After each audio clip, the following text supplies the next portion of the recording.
हरे कृष्णा। मंत्र 8। ओ सपर्यगात् शुक्रम अकायम अव्रणम अश्नावीरम शुद्धम अपाप विद्धम कविर्मनीषी परिभू स्वयंभू याथा तथ्यतोऽर्थान् व्यदधात् शाश्वतेभ्यः समाभ्यः। शब्दशः अर्थ, सह वह व्यक्ति, पर्यगात वास्तव में जानना चाहिए, शुक्रम सर्वशक्तिमान, अकायम अदेहधारी, अव्रणम अनिंद, अस्नावीरम नसो शिराओं से रहित, शुद्धम कुतिरोधी, अपाप विद्धम रोग निरोधी, कवि ही सर्वज्ञ, मनीषी दार्शनिक, परिभू सबसे बड़ा, स्वयंभू आत्मनिर्भर, आत्माराम, याथा तथ्यतः के अनुसार, अर्थान इच्छित, व्यदधात पुरस्कार देता है, शाश्वतीभ्यः अनादि, समाभ्यः काल से।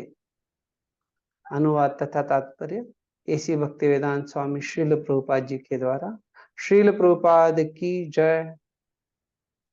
अनुवाद, ऐसे पुरुष का सही सही जानना चाहिए कि वे सबसे महान पूर्ण पुरुषोत्तम भगवान कौन है, जो अदेहधारी सर्वज्ञ क्यों, जो अनादिकाल से हरेक की इच्छा पूर्ति कर रहे हैं। अभी जो है तात्पर्य आप में से कोई एक पढ़ना चाहेंगे? हाथ ऊपर किए कौन है?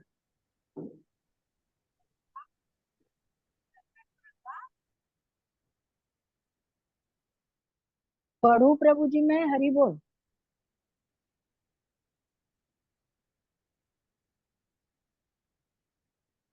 हरे कृष्णा प्रभु जी।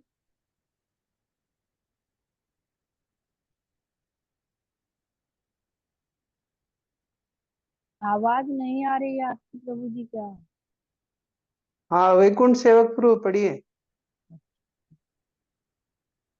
हाँ प्रभु, आवाज आ रही है?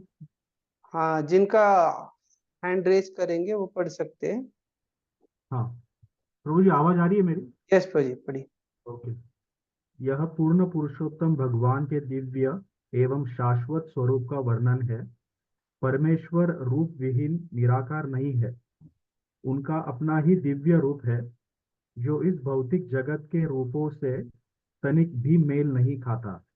इस जगत के जीवों के रूप भौतिक प्रकृति में बद्ध और बद्ध है, और वे एक भौतिक यंत्र मशीन के समान कार्य करते हैं। भौतिक शरीर की संरचना रक्त वाहिनियों इत्यादि के साथ एक यांत्रिक बनावट होती है, लेकिन परमेश्वर के दिव्य शरीर में शिराओं जैसा कुछ नहीं होता। यहाँ यह स्पष्ट कहा गया है कि वे अदेहधारी है, जिसका अर्थ यह है कि उनके शरीर तथा आत्मा में कोई अंतर नहीं है। न ही वे प्रकृति के नियमों के अनुसार शरीर ग्रहण करने के लिए बाध्य होते हैं, जैसा कि हम होते हैं। भौतिक बद्धावस्था में आत्मा स्थूल देह तथा सूक्ष्म मन से भिन्न है, किंतु भगवान की देह, मन तथा स्वयं उनमें कोई अंतर नहीं है। वे परम पूर्ण है, और उनका मन, शरीर तथा स्वयं वे सभी एक ही है। धन्यवाद। धन्यवाद जी।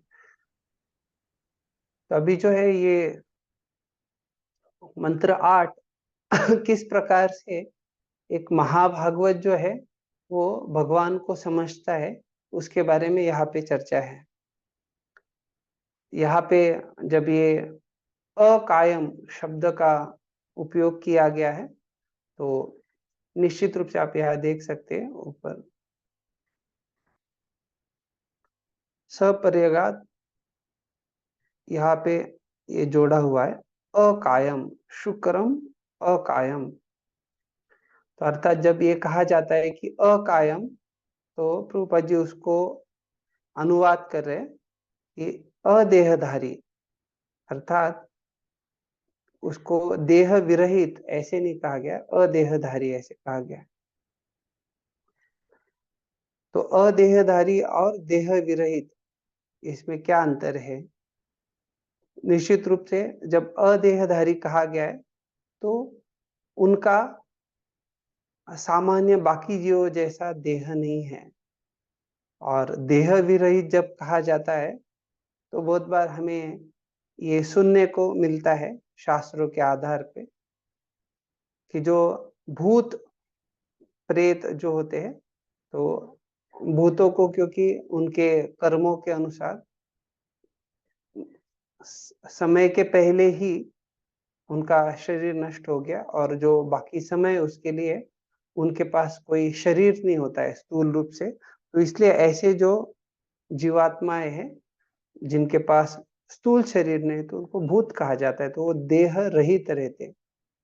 तो यहाँ पे ऐसे देह रहित नहीं कहा गया है, तो यहाँ पे अदेहधारी कहा गया है। अस्नावीरम अर्थात उनकी कोई नसा या शिराएं नहीं उनके शरीर में, ये बताया जा रहा है। परिभू अर्थात ये बड़े महान हैं, बड़े बड़े शक्तिशाली असुरों को, दैत्यों का वो बिना ज्यादा प्रयास किए, बिना ज्यादा कष्ट किए, बड़े आसानी से वध कर देते हैं। और भगवान जो है एक व्यक्ति का उसके शरणागति के, उसके भक्तिमय भाव के अनुसार जो है उसकी सराहना करते हैं और उनकी इच्छाओं की पूर्ति करते हैं। तो ये इच्छाओं की पूर्ति के लिए क्या व्यक्ति की जो पात्रता है वो काफी है क्या? उसने जो योग्यता हासिल की है उसके बारे में हम आगे जाके चर्चा करेंगे, और किस प्रकार से भगवान जो है जीवात्मा को उनको भूलने के लिए भी अनुमति देते हैं। तो पहला और दूसरा परिच्छेद है, उसमें ये अकायम, अदेहधारी और अश्नावीरम जो बिना नसों के है उसका चर्चा है। दूसरे परिच्छेद से चौथे परिच्छेद में किस प्रकार से भगवान शुक्रम या सर्वशक्तिमान है उसका चर्चा आता है। परिच्छेद 5 और 6 जो है उसमें याथा तथ्य तो अर्थान, जो सारी इच्छाओं की पूर्ति करने वाले हैं, उसके बारे में हम चर्चा देखेंगे। सातवां जो परिच्छेद है उसमें भगवान कैसे परिभू परम है उसका चर्चा है। आठवें परिच्छेद में भगवान के स्वयंभू अर्थात जो आत्माराम या स्वयं में पूर्णतः निर्भर है उसकी चर्चा होती है। और आठवें परिच्छेद में आगे जो है किस प्रकार से भगवान शुद्ध है और अपाप विद्ध है उसका चर्चा आता है। ये सब हम अभी एक एक, जैसे पहला परिच्छेद है उसके चर्चा से हम शुरू करेंगे।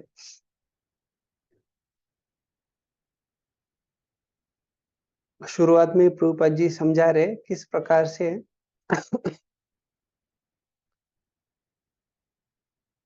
भगवान के दिव्य एवं शाश्वत स्वरूप का यह वर्णन है।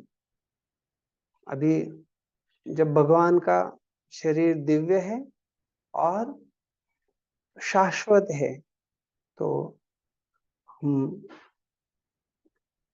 ये स्पष्टता रखते हैं भौतिक संसार में जो भी है वो अशाश्वत है, लेकिन जो आध्यात्मिक है वो शाश्वत है।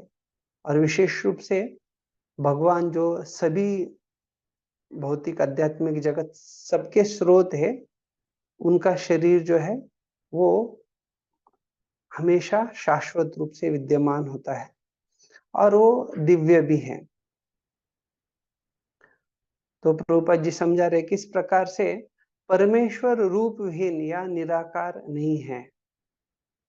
तो सामान्यता जो शारीरिक भाष्य के आधार पे शंकराचार्य जी का जो प्रचार प्रसार है, तो बहुत सारे लोग मायावादी धारणाओं को सुन के या उस प्रकार के प्रवचनों के आधार पे ये सोच रखते हैं कि अंततोगत्वा सब कुछ जो है एक ज्योति में विलीन होगा या सब कुछ निराकार रहेगा।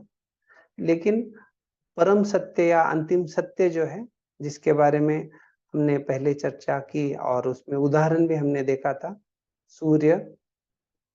सूर्य का जो पृष्ठभाग है वो और सूर्य किरण, उसके आधार पे हमने समझा था। तो ये जो स्वयं भगवान है ये निराकार नहीं है।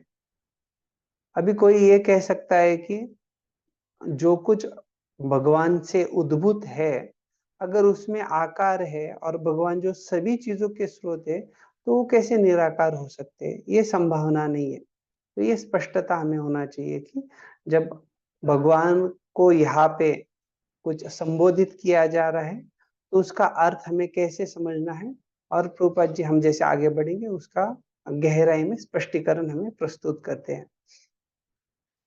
तो वो निराकार नहीं है, तो निश्चित रूप से उनका अपना कुछ दिव्य रूप है, और उनका दिव्य रूप है इसका अर्थ ही है कि वो भौतिक जगत के रूपों से तालमेल नहीं खाता है। निश्चित रूप से वो भौतिक जगत से हटके है, अलग है, वो दिव्य है। तो ये जब कहा जाता है कि भगवान जो है उनका शरीर दिव्य है, तो उनके शरीर में और आत्मा में किसी प्रकार का भेद नहीं। तो इसका भी हम आगे चर्चा हो। इस जगत के जीवों के रूप भौतिक प्रकृति में बद्ध है और एक भौतिक यंत्र के समान कार्य करते हैं। भगवान का शरीर जो है वो भौतिक प्रकृति के द्वारा बद्ध नहीं है, बल्कि सारे जो गुण हैं वो भगवान से आते हैं और भगवान के इच्छा के अनुसार कार्यान्वित रहते हैं। तो इसलिए भगवान के ऊपर कभी भी गुणों का प्रभाव नहीं होता है। भगवान ही ये गुणों से परे है। या जब कहा जाता है भगवान निर्गुण है, तो अर्थात ये गुणों से वो ऊपर रहने के कारण उनको निर्गुण कहा जाता है।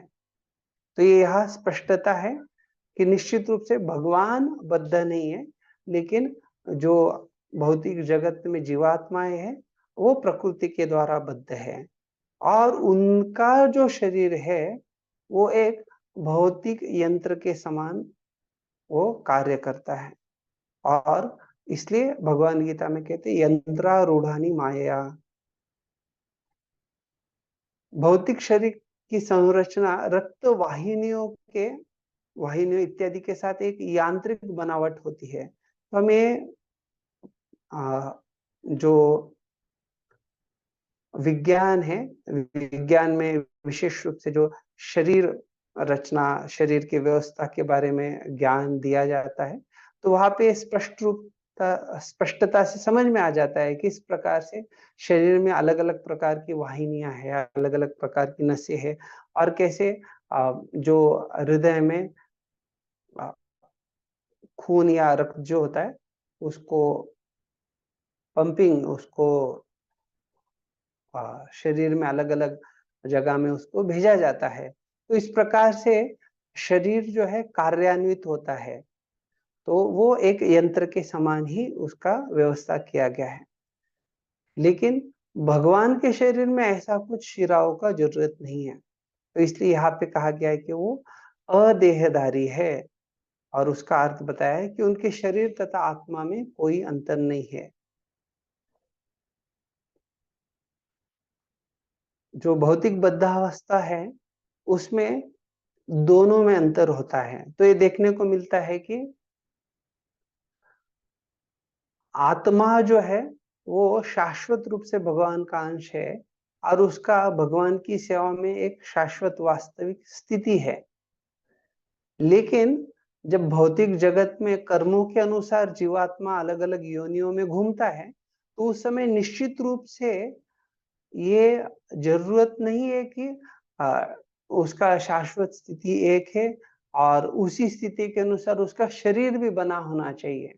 उसके भौतिक जगत में कर्मों के अनुसार वो अलग अलग योनियों से गुजर सकता है और उसके अनुसार कभी कुत्ते का शरीर, कभी बिल्ली का, या अलग अलग देह उसको धारण करना पड़ता है। तो इसलिए आत्मा और स्थूल देह, सूक्ष्म देह जो है वो भिन्न है, उसमें अंतर है। लेकिन भगवान के बारे में ऐसा नहीं है। भगवान का देह, मन तथा वो स्वयं, उसमें किसी प्रकार का कोई अंतर नहीं है। तो वे परम पूर्ण है और उनका मन, शरीर तथा स्वयं वे सभी एक ही है।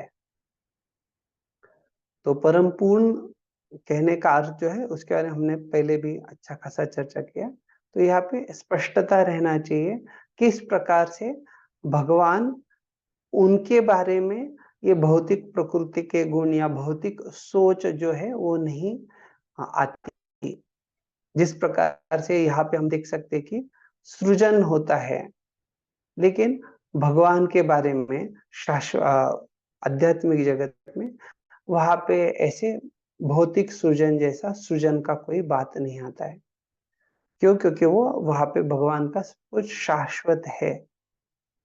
यहाँ पे क्योंकि विनाश होता है और सृष्टि, स्थिति, प्रलय, ये सारा चीज चलता है। इस कारण से यहाँ पे जरूरत है, लेकिन भगवान के धाम में सब कुछ शाश्वत रूप से विद्यमान है।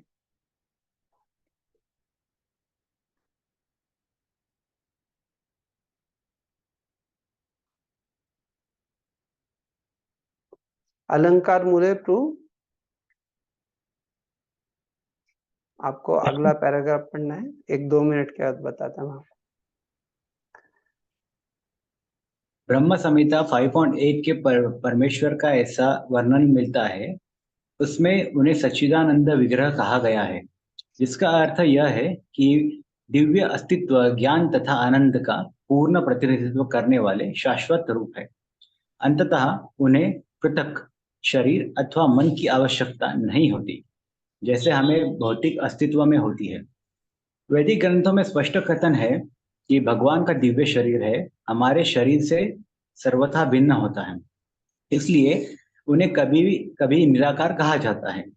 इसका अर्थ यह है कि उनका स्वरूप हमारे समान नहीं होता और वे ऐसे रूप से विहीन हैं जिसकी हम कल्पना कर सके। ब्रह्म संहिता 5.32 में आगे यह भी कहा गया है कि भगवान अपने शरीर के किसी भी अंग से दूसरी इंद्रियों का काम भी कर सकते हैं। इसका अर्थ यह हुआ कि अपने हाथों से चल सकते हैं, अपने पावर से वस्तुएं पकड़ सकते हैं, अपने हाथों तथा पैरों से देख सकते हैं, अपनी आंखों से खा सकते हैं, इत्यादि इत्यादि। श्रुति मंत्रों में यह भी कहा गया है कि यद्यपि भगवान को हमारे जैसे हाथ पांव नहीं होते, किंतु उन्हें भिन्न प्रकार के हाथ पांव एवं पैर होते हैं, जिनसे वे हमारे द्वारा अर्पित हर वस्तु ग्रहण कर सकते हैं और किसी भी अपेक्षा अधिक तेज दौड़ सकते हैं। इस 8वें मंत्र में इन सारे तत्वों का शुक्र सर्वशक्तिमान जैसे शब्द के उपयोग से पुष्टि होती है। धन्यवाद। तो यहाँ पे जब कहा गया है ब्रह्म संहिता 5वें अध्याय का पहला श्लोक, जो बड़ा प्रसिद्ध है, हम सब लोग जानते हैं, ईश्वर परम कृष्ण सच्चिदानंद विग्रह अनादिरादिर गोविंद सर्व कारण कारणम। तो ये श्वेताश्वत उपनिषद में भी ये कहा गया है कि न तस्य प्रतिमा। तो भगवान को कोई ऊपर से, बीच या अलग अलग प्रकार से उन तक पहुंच नहीं सकता या पकड़ नहीं सकता है, और उनके जैसा कोई दूसरा नहीं है। उनके बारे में, उनका नाम, उनका सब कुछ जो है बड़ा महान है। तो बलदेव विद्याभूषण जो है, जैसे हमारे नियमित अनुभव में जो है कभी कभी ये देखने को आता है कि जो जुड़वे होते हैं उनमें बहुत सारी समानताएं दिखती है, लेकिन वो सब प्रकार से एक जैसे नहीं होते।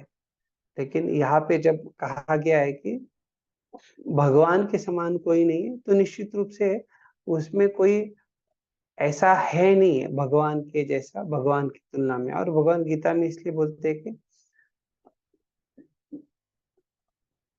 मेरे समान या मेरे से बढ़कर कोई भी नहीं है। तो अर्थात ये जब बताया जा रहा है उसका अर्थ ही ये है कि भगवान जो है अद्वितीय है। कुरान में ये कहा गया है कि जो 14 सूरा 87वां आयत है, वो कहते हैं कि ऐसा कोई अल्लाह के अलावा कोई भगवान नहीं है। तो अल्लाह ये शब्द ही इसका अर्थ होता है सर्वशक्तिमान। तो इसका अर्थ क्या है कि अलग अलग जगह पे अलग अलग जो कुछ शास्त्रों में दिया हुआ है, तो वहां पे हो सकता है उनको बहुत अच्छे से गहराई पता ना हो, भगवान का नाम पता ना हो वगैरह, लेकिन ये स्पष्ट है कि ये जो सर्वशक्तिमान अल्लाह, या जिनको यहाँ पे शुक्र कहा गया है, तो उनसे उनके जैसा दूसरा कोई नहीं है या उनसे बढ़कर कोई नहीं। तो इसलिए बलदेव विद्याभूषण भी कहते हैं अपने अनुवाद में कि भगवान के दिव्य रूप के साथ किसी और वस्तु की किसी का भी हम तुलना नहीं कर सकते हैं।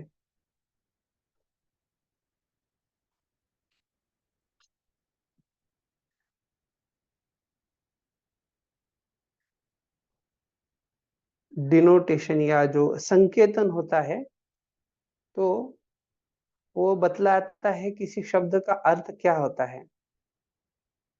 और जब भावार्थ जो रहता है उसमें वो हमारे मानसिक जो समझ है, सोच को सही ढंग से लाने में मदद करता है। तो यहाँ पे ये जो काया शब्द का इस्तेमाल हुआ है, तो इसके सामान्यता शरीर के संबंध में इसका अर्थ लगाया जाता है, लेकिन यहाँ पे प्रभुपाद जी ने जैसा तात्पर्य बतलाया, तो इसको हम अलग अलग ढंग से समझ सकते हैं। तो इसके 4 प्रमुख अर्थ हम देखेंगे। तो पहला अर्थ जो है, जब काया कहा गया है तो जो आत्मा से भिन्न है, अर्थात यहाँ पे भगवान को अकायम कहा गया है। और सामान्यतः जीवों के लिए उनका काया और आत्मा ये दोनों अलग अलग ही होते हैं। ये शरीर या काया जो है, इसका दूसरा अर्थ ये होता है कि ये व्यक्ति को अपने कर्मों के अनुसार प्राप्त होता है। लेकिन जैसे हमने चर्चा किया, भगवान 3 गुणों से परे है और वो किसी भी कर्मों के बंधन में फंसते नहीं है। क्यों? क्योंकि वो सारे कर्मों के नियम वगैरह जो है वो उनसे ही आते हैं। जैसे कहा जाता है कि कभी अगर आप ट्रैफिक से गुजर रहे हैं, वहां पे अगर कुछ लाल दिया वगैरह लगा, तो अगर कोई अफसर आ जाते हैं बड़े, तो वो लाल दिया रहे, पीला रहे, कौन सा भी रहे, उनके लिए वो नियम नहीं होता है, लेकिन वो नियम जो है सामान्य लोगों के लिए होता है। तो वैसे ये कर्म की नियम जो है ये जीवात्माओं के लिए है, ये भौतिक संसार में। लेकिन भगवान जो है ये नियमों से परे है। तो भगवान कर्मों के कारण यहाँ अवतरित नहीं होते, ना उनको देह धारण करना पड़ता है। तो इसलिए ये जो यह अर्थ बताया गया है काया, ये अर्थ हो गया कि जीवों को जो है उनके कर्मों के कारण शरीर धारण करना पड़ता है।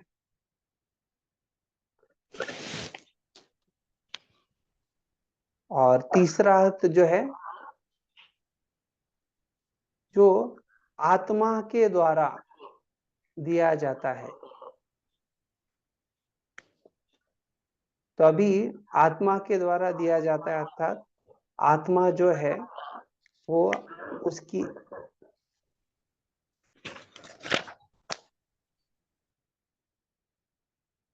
इच्छा के अनुसार अलग अलग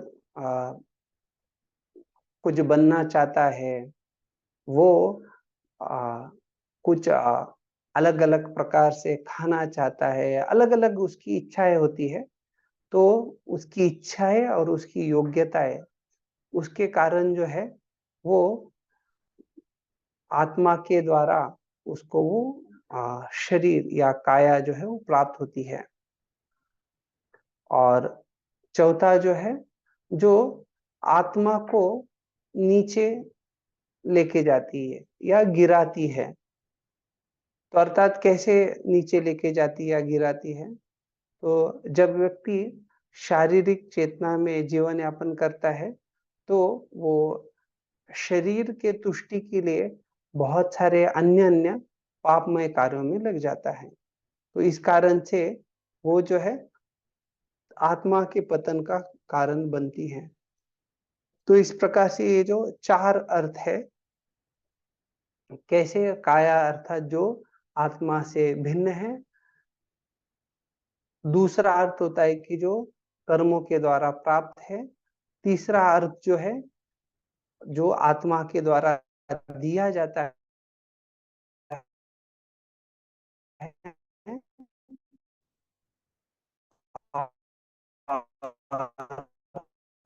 चौथा अर्थ है किस प्रकार का अर्थ हमें यह समझता है।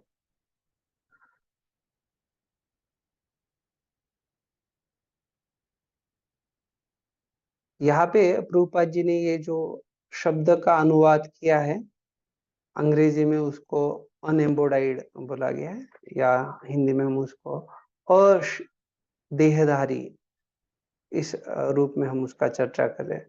तो इसकी खासियत या विशेषता ये है कि ये बिना शरीर का ऐसे नहीं बोला गया है। इसको निश्चित रूप से सही ढंग से ये शब्द का अनुवाद किया गया है।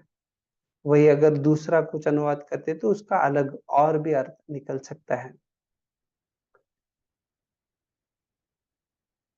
आजकल के जो बहुत सारे निर्विशेषवादी प्रचारक लोग हैं तो उनका ये सोच होता है कि हर एक जाति प्रजाति में उनमें जो नायक होते हैं या उनके नेता है तो उनकी पूजा की जाती है। जैसे जानवरों में जो अधिक शक्तिशाली या सबसे शक्तिशाली है, जैसे हम बोलते हैं वन के राजा सिंह है, तो उनकी पूजा होती है। तो इसलिए वो कहते हैं कि उसी कारण से मानव समाज में भी लोगों ने अपना स्वरूप जो है वो ईश्वर को देके इस प्रकार से ईश्वर का पूजा शुरू किया और वो एक मानव रूप में ईश्वर पूजा की जाती है, ऐसा सोच वो बतलाते हैं। लेकिन अगर हम केवल वैदिक शास्त्र नहीं अन्य अन्य जगह भी देखेंगे तो बाइबल में बतलाया गया है जो मनुष्य है उसको भगवान ने अपने छवि में बनाया है। अर्थात जिस प्रकार का भगवान का रूप है उसी प्रकार का रूप मनुष्य को प्रदान किया गया है। तो अभी जब ये बतलाया जाता है तो इसका अर्थ ये है कि ऐसा नहीं कि मनुष्य ने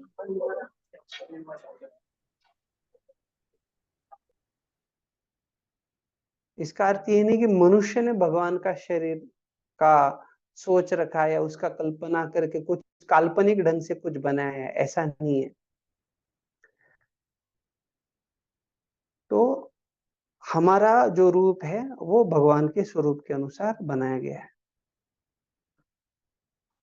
हम जैसे चर्चा करते हैं कि करीबन 84 लाख जो है प्रजातियां है, अलग अलग योनियां हैं, और उसमें से मनुष्य या मानव शरीर जो है वो भगवान के रूप से करीब है। और विशेष रूप से ये मनुष्य शरीर जो है व्यक्ति को, जीवात्मा को वापिस अपनी जो शाश्वत स्थिति है भगवत धाम वापिस जाने के लिए बहुत सहायक होता है। तो जैसा ये श्लोक बतलाता है, ईश्वर परम कृष्ण सच्चिदानंद विग्रह अनादिरादिर गोविंदा सर्व कारण कारणम। तो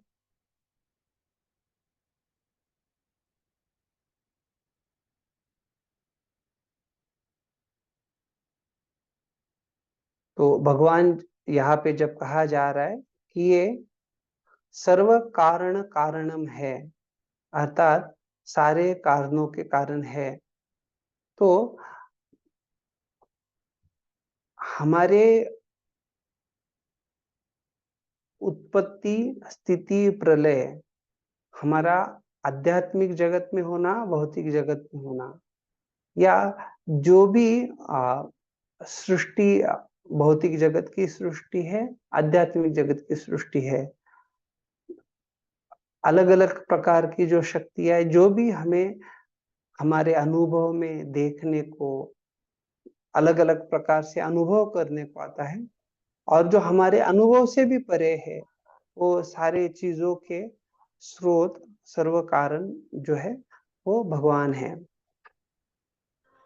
तो निश्चित रूप से अगर कोई कहेगा कि हाँ बाकी दूसरे जगह पे रूप है लेकिन वो अरूप या बिना रूप होने चाहिए, या उनका कोई आध्यात्मिक भी रूप नहीं होना चाहिए वगैरह, तो ये सारा जो है वो गलत सोच है। जैसे अभी यहाँ पे हम अकाय का चर्चा कर रहे हैं, अगर ऐसा चर्चा होता है, इस्कॉन मंदिर में मंगल आरती के समय पे कोई भी व्यक्ति शर्ट पैंट पहन के नहीं आया,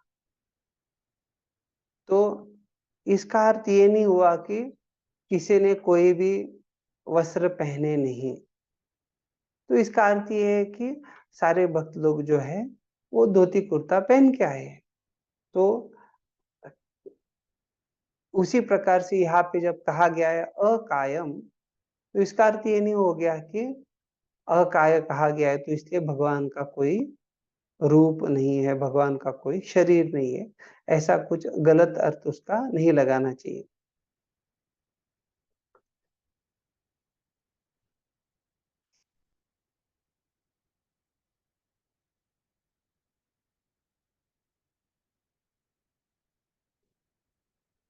तो ये देखा जाता है कि अंगानी यस्य सकलेन्द्रिय ऋत्यमंति पश्यन्ति पांति। तो ये कहा गया है ब्रह्म संहिता 5वें अध्याय के 32वें श्लोक में कि भगवान जो है अपने शरीर के एक अंग के द्वारा कोई दूसरे अंग का कार्य भी कर सकते हैं, और इसलिए प्रभुपाद जी बड़े अच्छे अच्छे सुंदर उदाहरण प्रस्तुत करते हैं। तो आप में से कौन बताना चाहेगा कि कहाँ पे आपको ये अनुभूति हुआ है कि भगवान अपने आंखों से खा सकते हैं? आप कभी कहीं सुने हैं, तीर्थ यात्रा गए हैं? हरे कृष्णा प्रभु जी। हाँ माता जी बता।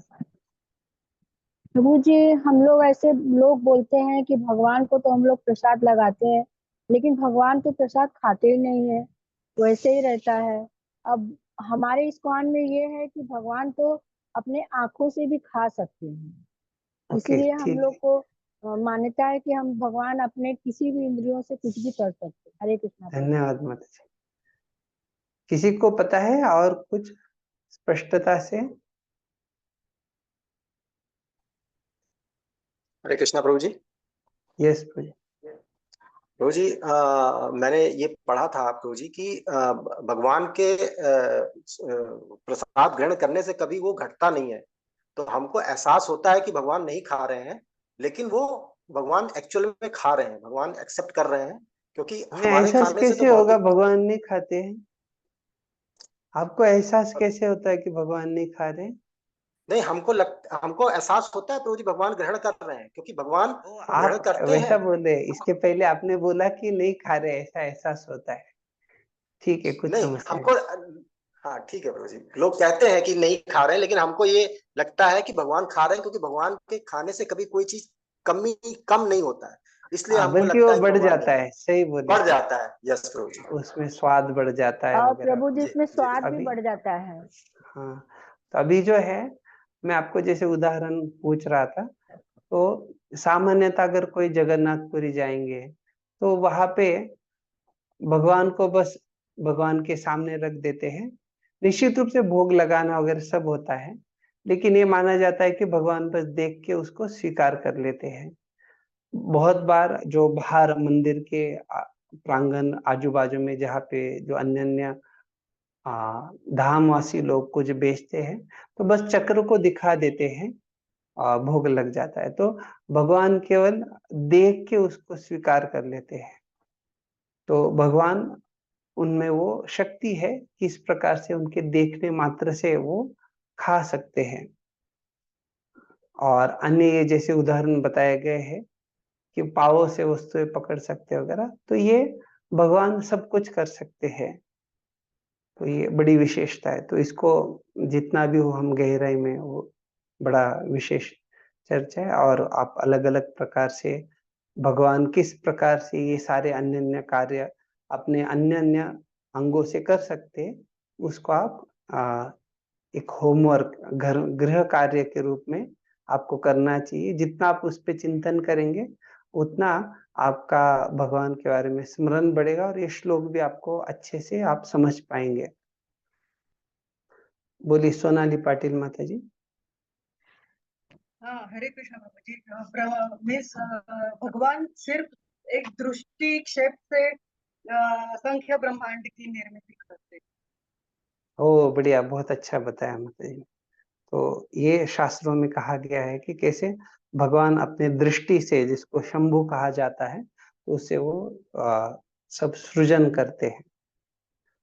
तो बड़ा अच्छा है। तो ऐसे आप ये अलग अलग सारे उदाहरणों के ऊपर चिंतन कीजिएगा, जो कि आपको ये श्लोक और अच्छे से स्पष्टता से समझ में आएगा। इसके बारे में हमने पहले ही चर्चा किया कि भगवान किसी की भी अपेक्षा अधिक तेज दौड़ सकते हैं, ये पहले श्लोक में आ गया। इस 8वें मंत्र में इन सारे तथ्यों की शुक्र सर्वशक्तिमान जैसे शब्द के उपयोग से पुष्टि होती है। तो ये जो सारे अलग अलग तथ्य है, जिसमें भगवान की ये असीमित शक्तियां जो है, उसके बारे में भगवान का वर्णन किया गया है, गुणगान किया गया है। तो उसलिए उनको ये यहाँ पे शुक्रस या सर्वशक्तिमान के रूप में कहा गया है। ठीक है, अभी कौन पढ़ रहे हैं? अरुण महतो प्रो जी। ओके, स्वतंत्र सिंह प्रो।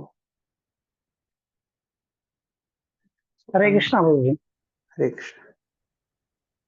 भगवान का पूज्य स्वरूप अर्चा विग्रह है, जिसकी स्थापना ऐसे प्रमाणिक आचार्यों द्वारा मंदिरों में की जाती है, जिन्होंने 7वें मंत्र के अनुसार भगवान का साक्षात्कार किया है। भगवान के मूल स्वरूप से अभिन्न है। भगवान का मूल स्वरूप श्री कृष्ण का है, और श्री कृष्ण अपना विस्तार असंख्य रूपों में यथा बलदेव, राम, नरसिंह, वराह आदि में करते हैं। ये सारे के सारे स्वरूप एक ही भगवान है। इसी तरह जिस अर्चा विग्रह की मंदिरों में पूजा की जाती है, वह भी भगवान का विस्तारित रूप है। अर्चा विग्रह की पूजा करके मनुष्य तुरंत उन भगवान के निकट पहुंच सकता है, जो अपनी सर्वव्यापक शक्ति से भक्त की सेवा स्वीकार करते हैं। भगवान का अर्चा विग्रह आचार्यों के अनुरोध पर अवतरित होता है और वह उनकी सर्वशक्तिमत्ता के बल पर अपने मूल रूप की तरह ही कार्य करता है। जिन मूर्ख लोगों को ईशोपनिषद का या किसी भी अन्य स्तुति मंत्रों का ज्ञान नहीं है, वे शुद्ध भक्तों द्वारा पूजित अर्चा विग्रह को भौतिक तत्वों से निर्मित मानते हैं। यह स्वरूप मूर्ख लोगों या कनिष्ठ अधिकारियों को उनकी अपूर्ण दृष्टि के कारण भौतिक दिखता है, लेकिन ऐसे लोग यह नहीं जानते कि भगवान सर्वशक्तिमान तथा सर्वज्ञ होने के कारण इच्छानुसार जड़ को चेतन और चेतन को जड़ में बदल सकते हैं। हरे कृष्ण। धन्यवाद। तो भगवान में ये शक्ति है, जड़ को चेतन और चेतन को जड़ में बदल सकते। तो एक बार एक बंगाली वैष्णव जो है, उन्होंने इस प्रकार से कुछ लिखित लाके दिखाया था कि कैसे लॉर्ड ये चैतन्य महाप्रभु जो है, ये जगन्नाथ जी के आत्मा है इस प्रकार से। तो जैसे उन्होंने दिखलाया तो स्वरूप दामोदर गोस्वामी बड़े गुस्सा हो गए और उन्होंने ये बतलाया कि इस प्रकार से आप जो लिखे ये अपराध है। क्यों? क्योंकि जगन्नाथ जी का शरीर और आत्मा जो है उसमें कोई किसी प्रकार का अंतर नहीं है, दोनों एक ही है। तो ये जब ऐसा सोच होता है कि एक शरीर एक ही आत्मा अलग है ऐसे कुछ, तो उसका अर्थ ही होता है कि व्यक्ति उसमें एक भौतिक धारणा को लेके आ रहे। तो भगवान के जो पार्षद भी होते हैं, जब भगवान के साथ अवतरित होते हैं लीला के लिए, तो वो भी अपने स्वरूप में ही यहाँ पे भगवान के साथ आते हैं। तो इसलिए उनके शरीर को भी हमें भौतिक रूप से नहीं देखना चाहिए। श्रील प्रभुपाद जब ये धरातल पे आए हमारे उद्धार के लिए, उन्होंने ये संस्था का निर्मित किया, प्रचार प्रसार किया। तो निश्चित रूप से श्रील प्रभुपाद जो है वो अपने स्वरूप को नहीं दर्शाए, लेकिन ये स्पष्टता होना चाहिए कि हमारी जो प्रार्थना है, हमारा जो उनके प्रति श्रद्धा है, तो उसमें कोई भी अंतर नहीं पड़ता है। क्यों? क्योंकि अलग अलग 3 प्रकार के उत्तमाधिकारियों की चर्चा की जाती है। एक तो होते कि जो स्वरूप सिद्ध है और गुणातीत है, अर्थात वो आध्यात्मिक जगत में स्थित है। तो वो 2 प्रकार से सेवा करते हैं, एक तो भौतिक जगत में और एक आध्यात्मिक जगत में। दूसरा होता है कि जो स्वरूप सिद्ध नहीं है लेकिन जो गुणातीत है, तो ऐसे जो है वो भी उनका एक प्रकार से भौतिक जगत में अपना एक पैर रखा हुआ है और एक पैर आध्यात्मिक जगत में, इस प्रकार से वो है। और तीसरे जो उत्तम अधिकारी है, ना वो स्वरूप सिद्ध है ना गुणातीत है, लेकिन वो यतंतश्च दृढ़व्रतः, वो निश्चित रूप से दृढ़व्रत बनाए हुए है कि हमें सारे प्रजहाति यदा कामान सर्वान पार्थ मनोगतान, सारी प्रकार की जो भौतिक इच्छा है उनको त्याग कर देना है। तो इसलिए बल्कि उनके दोनों पैर ये भौतिक संसार में है, लेकिन उनकी आंखें जो है या उनका लक्ष्य जो है वो आध्यात्मिक जगत है। तो इस प्रकार से हमें उत्तम अधिकारियों को अच्छे ढंग से समझना चाहिए। किसी भी प्रकार से एक अपराध या गलत सोच नहीं होना चाहिए, या उसमें भेद करके कुछ अपराध का भावना नहीं रखना चाहिए। अगर कोई ये सोच रखता है कि क्या भगवान ऐसे जड़ तत्वों को चेतन तत्व में परिवर्तित नहीं कर सकते, तो फिर वो ऐसा हो गया कि वो भगवान की जो सर्वशक्तिमत्ता है उसको चुनौती दे रहे। अगर भगवान सर्वशक्तिमान है और सब कुछ उनसे उद्भूत है, तो सारी शक्तियां कौन से शक्ति को किस शक्ति में कैसे परिवर्तित करना है, वो ऐसा क्यों नहीं कर पाएंगे। वो अगर नहीं कर सकते तो फिर वो सर्वशक्तिमान नहीं, अर्थात उसके लिए फिर ये चुनौती दिया जा रहा है। तो एक बार एक जो भक्त है, उन्होंने इस प्रकार से जिज्ञासा की थी इस्कॉन के एक सन्यासी भक्त जो है उनसे, क्या हम जो इस्लाम धर्म के लोग हैं वो अलग अलग प्रकार से कुछ प्रचार करते हैं, क्या उनके सवालों को या उनका जो गलत प्रचार है उसको हम प्रतिक्रिया के रूप में प्रचार कर सकते हैं क्या। तो निश्चित रूप से उन्होंने कहा कि हाँ, हमें जरूर प्रचार करना चाहिए। ऐसा नहीं कि हमें सोचना चाहिए, करना है, कि हमें करना ही चाहिए। क्यों? क्योंकि वो जो अलग अलग धारणाओं को फैला रहे, जैसे कोई अलग अलग प्रकार के लोग जो टीवी चैनल पे या अलग अलग प्रसार माध्यमों में बड़े प्रसिद्ध हो जाते हैं इस प्रकार के सवाल करके कि क्या भगवान राम ने मांस खाया था, फिर वो ये कुछ बताएंगे, बल्कि उनके पास कुछ शास्त्रों के आधार पे होता नहीं है और कुछ उसमें न्याय भी नहीं होता है, तर्क या कोई नहीं रहता है। लेकिन फिर भी क्योंकि लोग शास्त्र पढ़ते नहीं है, तो उनको लगता है कि नहीं, अरे इन्होंने तो ऋग्वेद से बताया, इन्होंने यहाँ से बताया है, तो हो सकता है ये सही होगा। ऐसे जो सामान्य जनता जो अज्ञानी होती है वो फंस जाती है। तो इसलिए उन्होंने स्पष्टता से बोला कि हमें बड़े उत्साह के साथ प्रचार करना चाहिए। फिर उन्होंने और सवाल किया, क्या हम उनका नाम लेके उनके जो विचार है उनको खंडन कर सकते हैं क्या। तो फिर उन्होंने स्पष्टता दिया कि हमें ये समय, जगह और स्थिति के अनुसार वो निर्णय लेना चाहिए कि क्या हम ऐसे उनका नाम कर ले सकते या नहीं। क्योंकि फिर उसके अनुसार फिर अन्य अन्य जो उसके परिणाम होंगे उसके बारे में सोचना चाहिए, क्योंकि हमारा जो लक्ष्य है कि उनको भी स्पष्टता प्राप्त हो जाए और जो लोगों को कुछ गलतफहमी हो वो भी निकल जाए। हमें कुछ ऐसे झगड़ा युद्ध वो सारा चीजें नहीं करना है, लेकिन तत्व ज्ञान जो है वो उसको स्पष्टता से प्रस्तुत करना है।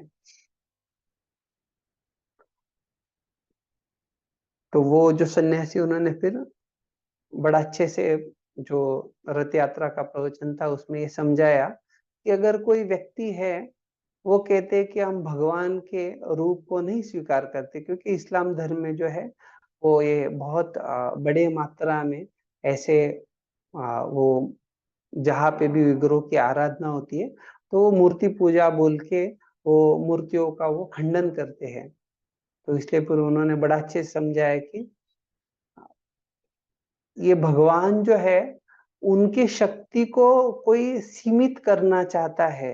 अगर वो कहते हैं कि ऐसे भक्त जो है भगवान के विग्रहों की सेवा करके उनके साथ प्रेम का आदान प्रदान जो कर रहे वो संभव नहीं है, तो ऐसा नहीं है। भगवान जो है अपने साक्षात विग्रह है, उसके द्वारा भक्त के साथ प्रेम का आदान प्रदान करते हैं। तो इसलिए वो लोग भगवान के विग्रह को या रूप को स्वीकार नहीं करते रहेंगे, वो उनकी अपनी कुछ सीमाएं या मर्यादाएं हैं। लेकिन वैदिक शास्त्रों के अनुसार और जो हम आचार्यों से, संत गुणों से स्पष्टता प्राप्त करते हैं वो यही है कि हमें भगवान के विग्रहों का आराधना करके उनके साथ प्रेम का आदान प्रदान करना चाहिए, और भगवान वो प्रेम को स्वीकार करते हैं। जैसे हम वो गीता के श्लोक में समझते हैं कि पत्रम पुष्पम फल यो में भक्त्या, अर्थात भगवान जो है वहां पे भक्त का प्रेम और भक्ति जो है उसको स्वीकार कर रहे हैं। तो हमने पहले कुछ हाथी का उदाहरण दिया था,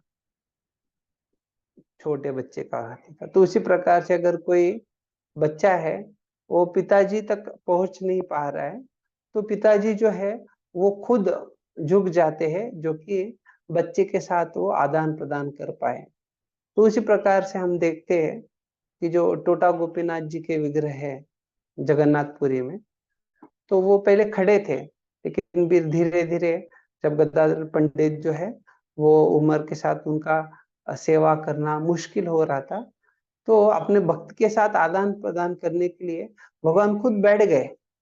तो अभी भी वो विग्रह आप जाके दर्शन ले सकते हैं, और आपको वो स्पष्टता आ जाएगा कि हाँ, निश्चित रूप से भगवान जो है भक्त के साथ प्रेम का आदान प्रदान करते हैं। भगवद गीता में जो है इसका और भी स्पष्टता आता है, अलग अलग जगह पे भगवान कहते हैं किस प्रकार से भक्त जो है भक्ति से मुझे जान सकता है, और भक्ति के द्वारा ही वो मुझे जीत सकता है। अगला पैराग्राफ कौन पढ़ने वाला है? मथुरा माता जी। हरे कृष्णा प्रभु जी, दंडवत प्रणाम। आवाज आ रही प्रभु जी? हाँ हाँ।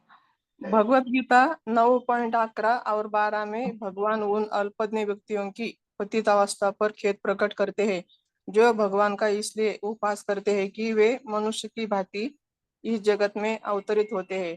ऐसे अल्पज्ञ व्यक्ति भगवान की सर्वशक्तिमत्ता को नहीं जानते। इस प्रकार मानसिक तर्कवादियों के लिए भगवान कभी पूर्ण रूप में प्रकट नहीं होते। वे उनके प्रति व्यक्ति की शरणागति की मात्रा के अनुसार ही जाने जा सकते हैं। जीवन की पतितावस्था का एकमात्र कारण ईश्वर के साथ अपने संबंधों की विस्मृति ही है। हरे कृष्णा। तो ये जो 9वें अध्याय का 11वां और 12वां श्लोक है, दोनों बड़े महत्वपूर्ण श्लोक है। रूपा जी जो यहाँ बतला रहे, ये पढ़ने के लिए हाथ ऊपर किया आशा करता हूँ मैं। ठीक। अवजानन्ति मां मूढ़ा मानुषीं तनुमाश्रितं परम भावम अजानन्तो मम भूत महेश्वरम।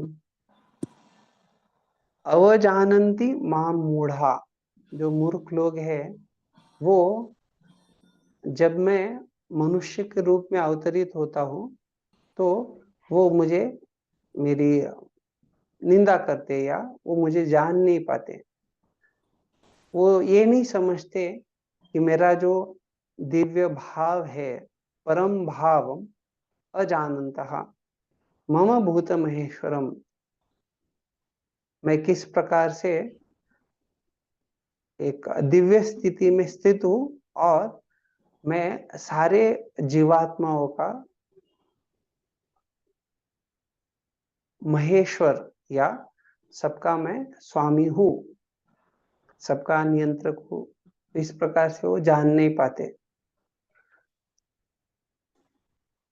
अलग अलग नियंत्रकों का चर्चा आता है, और उसमें ये देखा जाता है कि कोई एक नियंत्रक जो वो दूसरे नियंत्रक से बड़ा होता है, और उनमें स्पर्धा चलती है।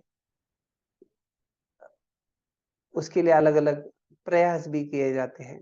लेकिन जब यह भगवान के बारे में कहा गया है, भगवान जो है ये परम नियंत्रक है, और उनके साथ स्पर्धा करने के लिए कोई नहीं है, या कोई उनके साथ स्पर्धा नहीं कर सकता है। केवल लोग जो अपने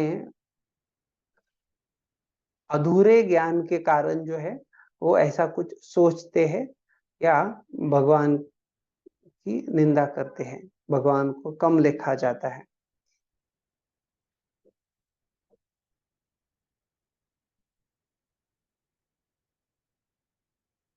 श्रुतियों में ये बतलाया गया है, तमेकम गोविंदम सच्चिदानंद विग्रहम वृंदावन सूर भूरुः भवनासिनम सततम समरुद्गनोहम परमया स्तुत्य पोषयामि। तो ये गोपाल तपनी उपनिषद बतलाता है कि मैं भगवान को अलग अलग स्तुतियों के द्वारा संतुष्ट करना चाहता हूँ,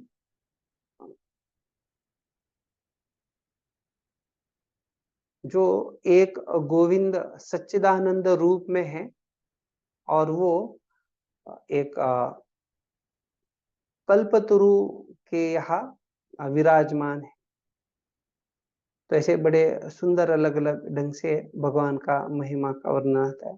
तो ये जो है, ये मूढ़ लोग जो है, मूर्ख लोग नहीं समझ सकते और ये जान नहीं सकते कि कैसे भगवान जो है वो दिव्य शरीर वाले हैं और दिव्य भाव को धारण किए हुए हैं। साथ साथ जो 12वां श्लोक रूपा जी बता रहे हैं, मोगाशा मोह कर्मानु मोह ज्ञान विचेतसा राक्षसी आसुरम च प्रकृति मोहिनी श्रितः।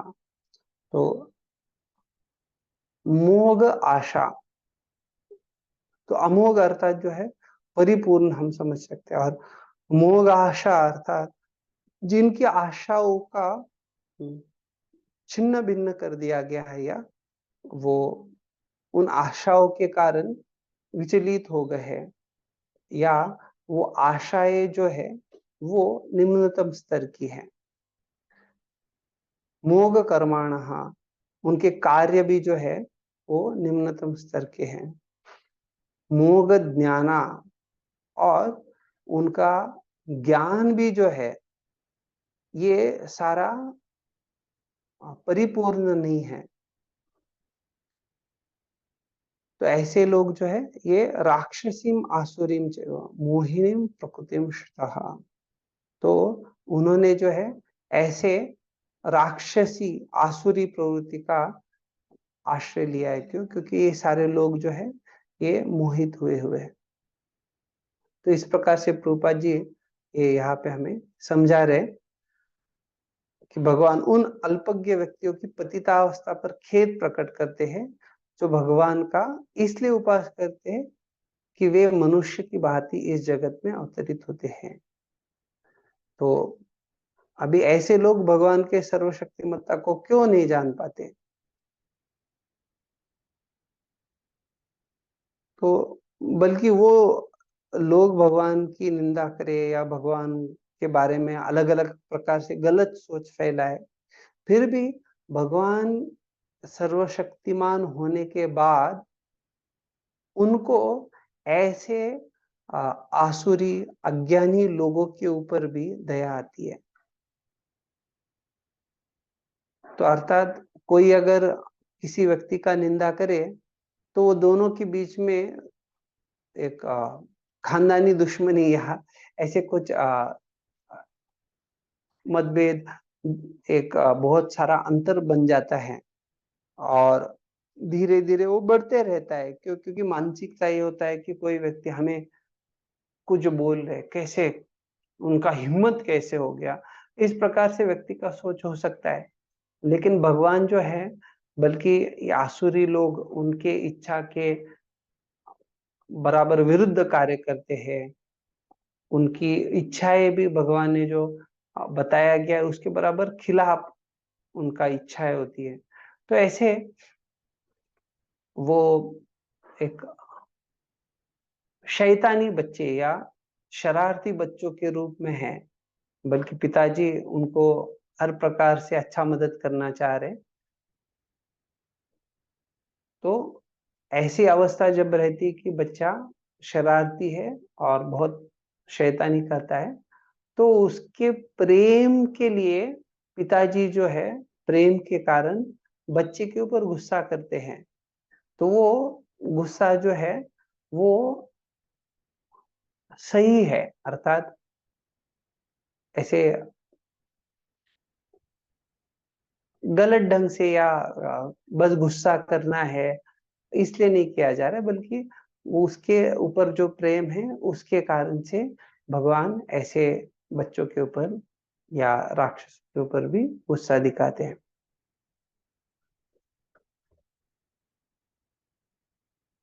तो यहाँ पे जब प्रभुपाद जी कह रहे कि ऐसे अल्पज्ञ लोग जो है, तो ये अल्पज्ञ लोग ये भगवान के बारे में नहीं समझ पाते।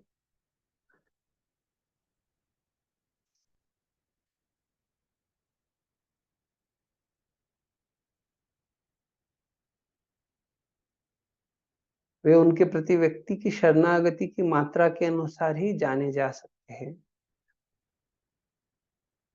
अभी जब यहाँ पे बताया गया है कि मात्रा के अनुसार, तो हमने श्लोक में पहले देखा था याथा तथ्य तो अर्थान, अर्थात जो सभी की इच्छाओं की पूर्ति करने वाले हैं, उस प्रकार से हमने वो देखा था। तो यहाँ पे उसी के बारे में बताया जा रहा है। जीवों की पतितावस्था का एकमात्र कारण ईश्वर के साथ अपने संबंधों की विस्मृति ही है। तो अगर किसी व्यक्ति को वापस अपने स्थिति को, आदर्श स्थिति को, आध्यात्मिक स्थिति को प्राप्त करना है, तो ये पतितावस्था से ऊपर उठने का मार्ग एक ही है, जो है कि भगवान के साथ जो हमारे शाश्वत संबंध है उसकी पुनर्जागृति करना। और वो जैसे ही व्यक्ति को वापस उस स्मृति प्राप्त हो जाएगी तो वो अपनी स्थिति में स्थित हो जाएगा और भगवान के साथ उसका जो दिव्य आदान प्रदान है वो चलेगा, और भगवान के प्रति अपनी सेवा को अर्पण कर सकता है। हाँ, विद्या देवी माता जी पढ़ी। हरे कृष्णा प्रभु जी। हाँ माता जी। इस मंत्र में तथा अन्य अनेक वैदिक मंत्रों में यह स्पष्ट कहा गया है कि भगवान अनादिकाल से जीवों की सारी वस्तुएं प्रदान करते रहे। जीव जो वस्तु चाहता है भगवान उस जीव को योग्यता के अनुपात उसे प्रदान करते हैं। यदि कोई मनुष्य उच्च न्यायालय या न्यायाधीश बनाना चाहता है तो उसे न केवल आवश्यकता योग्यताएं अर्जित करनी होगी, अपितु उसे उस अधिकारी की सहमति भी प्राप्त करनी होगी जो उच्च न्यायालय के न्यायाधीश की पदवी प्रदान कर सकता है। पद प्राप्ति के लिए मात्र योग्यताएं ही पर्याप्त नहीं होंगी, यह पद किसी श्रेष्ठ अधिकारी द्वारा प्रदान किया जाना चाहिए। इसी प्रकार भगवान जीवों को उनकी योग्यता के अनुसार भोग प्रदान करते हैं, किंतु मात्र योग्यताएं की पुरस्कार पाने के लिए पर्याप्त नहीं होती, भगवान की कृपा भी आवश्यक होती है। हरे कृष्णा प्रभु जी। धन्यवाद। तो अलग अलग जगह पे वैदिक मंत्रों में स्पष्टता दिया गया है, अनादिकाल से जीवों को सारी वस्तुएं प्रदान करते रहे हैं। तो भगवान कैसे प्रदान करते हैं? तो शास्त्रों में आता है नित्यो नित्यानाम चेतनश्चेतनानाम एको बहुनाम यो विदधाति कामान। तो निश्चित रूप से भगवान जो है सारे नित्यों में वो शाश्वत नित्य है, सारे चेतन संस्थाओं में वो चेतन इकाई है, और वो एक है जो बाकी अन्य सारों को एको बहुनाम यो विदधाति कामान, उनकी सारी इच्छाओं की पूर्ति करते हैं। तो किस प्रकार से पूर्ति किया जाता है, तो यहाँ पे स्पष्टता दिया जा रहा है। जीव जो वस्तु चाहता है भगवान उस जीव की योग्यता के अनुपात से उसे प्रदान करते हैं। तो अर्थात कभी कभी हो सकता है कि कोई जीव ऐसी इच्छा रखे लेकिन उसके लिए उसकी योग्यता न हो, तो दोनों बड़े महत्वपूर्ण विषय है कि उसकी योग्यता भी होना चाहिए और इच्छा भी दोनों चाहिए। इच्छा ही किया केवल तो प्राप्त होगा ये जरूरी नहीं है, और योग्यता अर्थात वो जिस प्रकार से उसके लिए कर्म करेगा तो भगवान की कृपा से फिर उसको वो प्राप्त हो सकता है। यदि कोई मनुष्य उच्च न्यायालय का न्यायाधीश बनना चाहता है तो उसे न केवल सहमति भी प्राप्त करनी होगी, अर्थात ऐसा नहीं कि उसने केवल उच्च न्यायालय के लिए जो पढ़ाई है वो कर लिया, उससे अभी वो उच्च न्यायालय में न्यायाधीश बन जाएगा, ऐसा नहीं है। तो उसको उसके लिए कोई उच्च न्यायालय के न्यायाधीश के द्वारा वो पदवी प्राप्त होनी चाहिए, और केवल उतना ही पर्याप्त नहीं है, किसी श्रेष्ठ अधिकारी द्वारा उसको वो प्रदान किया जाना चाहिए। तो ये देखा जाता है कि कोई व्यक्ति एक पदवी प्राप्त कर लिया है और उसके बाद फिर वो अगर कहेंगे कि अभी नहीं, हमें ये आ, पद के ऊपर बैठना है, तो उसके लिए भी उस पद या स्थिति को प्राप्त करने के लिए उसको उच्चतम जो अधिकारी है उसके द्वारा वो प्रदान किया जाना चाहिए। या पदवी भी जो होता है, जब वो महाविद्यालय के द्वारा वो दिया जाता है या यूनिवर्सिटीज में विद्यापीठों के द्वारा प्रदान किया जाता है, तो वहां पे उनके द्वारा वो उनका सील या प्रमाणित किया जाता है और तब उसको उस व्यक्ति को प्रदान किया जाता है। तो उसी प्रकार से भगवान जो है जीवों को उनकी योग्यताओं के अनुसार ये भोग प्रदान करते हैं। तो क्या केवल ये योग्यता है काफी है क्या? योग्यताओं के अनुसार और कुछ चाहिए? तो योग्यता के अलावा भी भगवान की कृपा की जरूरत है। सामान्यता जो कर्म मीमांसा तत्व ज्ञान है उसमें लोगों की ये धारणा होती कि हमने जो कर्म किया है, हमारे कर्म के बलबूते पे हम जो वांछित है उसको प्राप्त कर सकते हैं। तो कर्म के नियमों के अनुसार हो सकता है कि व्यक्ति पात्र है, लेकिन उसके लिए अनुमति मिलना चाहिए और अनुमति जो है वो भगवान के द्वारा दिया जाता है। जिस प्रकार से कोई जीवात्मा के लिए अनन्य नियम होते हैं, वैसे भगवान के लिए नियम नहीं होते। भगवान ये नियमों से परे है।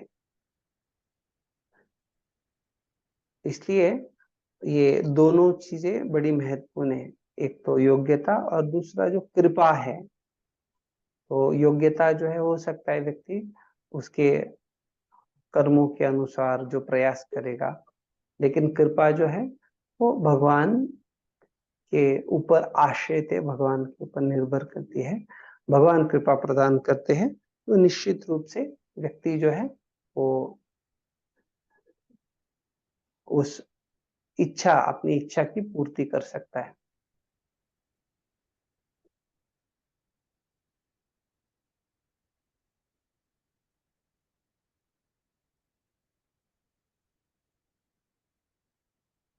विश्वम्बर चैत्र जी।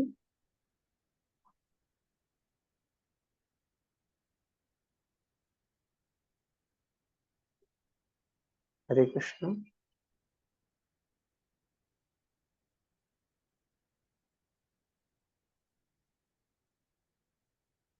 प्रियंका माता जी पढ़ सकते हैं?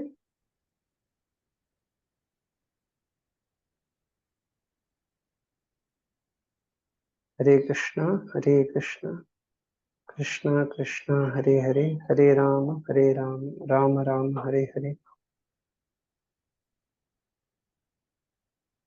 महावीर प्रभु।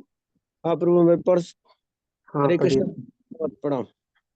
यस।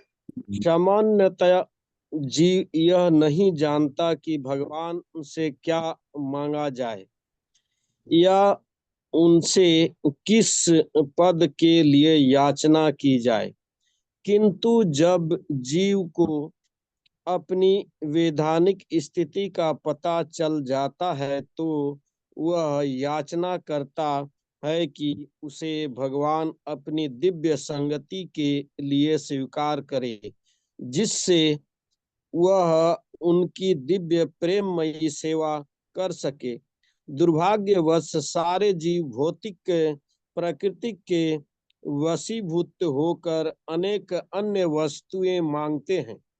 उनकी इस मनोवृत्ति का वर्णन भागवत गीता अध्याय 2 के 41 श्लोक में विखरी या विभक्त बुद्धि के रूप में किया गया है।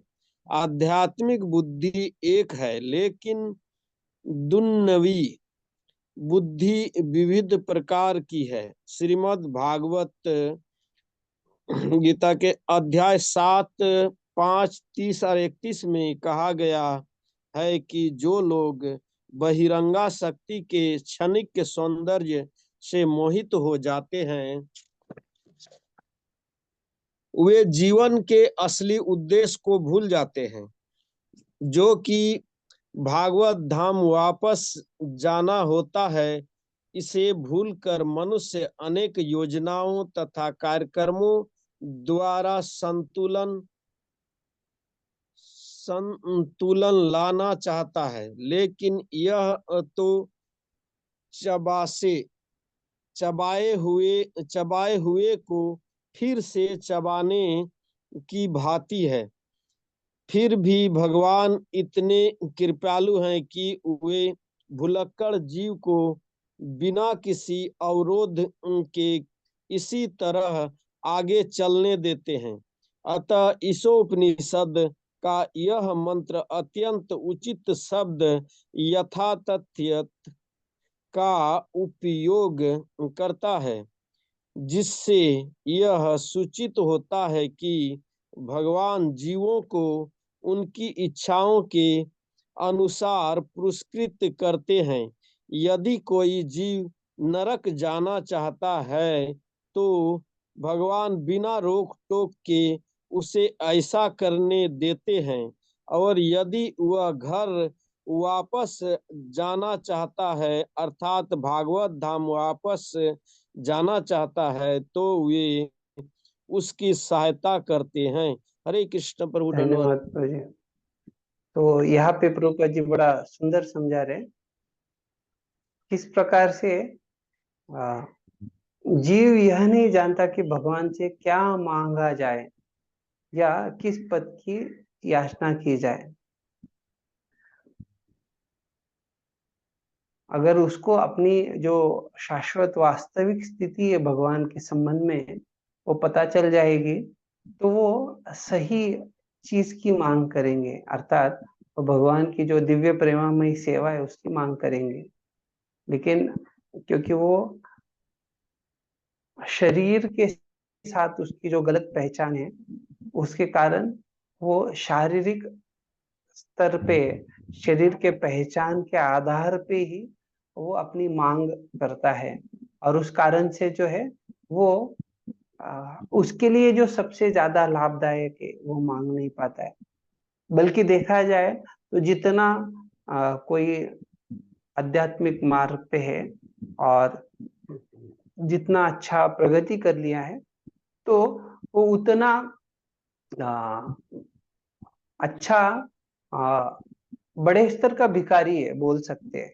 जैसे अभी आजकल अगर देखा जाए तो कभी कभी जब भिखारी आते हैं तो कोई अगर उनको 1 रुपया ऐसे निकाल के देते हैं या पुराना किसी के पास अठन्नी वगैरह है तो वो पैसा लेते नहीं है, वो कम से कम उनको 10 रुपया तो चाहिए। तो अर्थात उनका भी जो स्टैंडर्ड या उनका भी जो स्थिति है भीख मांगने का वो भी एक बड़ा स्थिति है। तो उसी प्रकार से भक्त जो है वो बहुत हिम्मत वाला भिखारी है, क्योंकि जब वो भगवान को कुछ मांगता है वो कोई साधारण चीज नहीं मांगता है।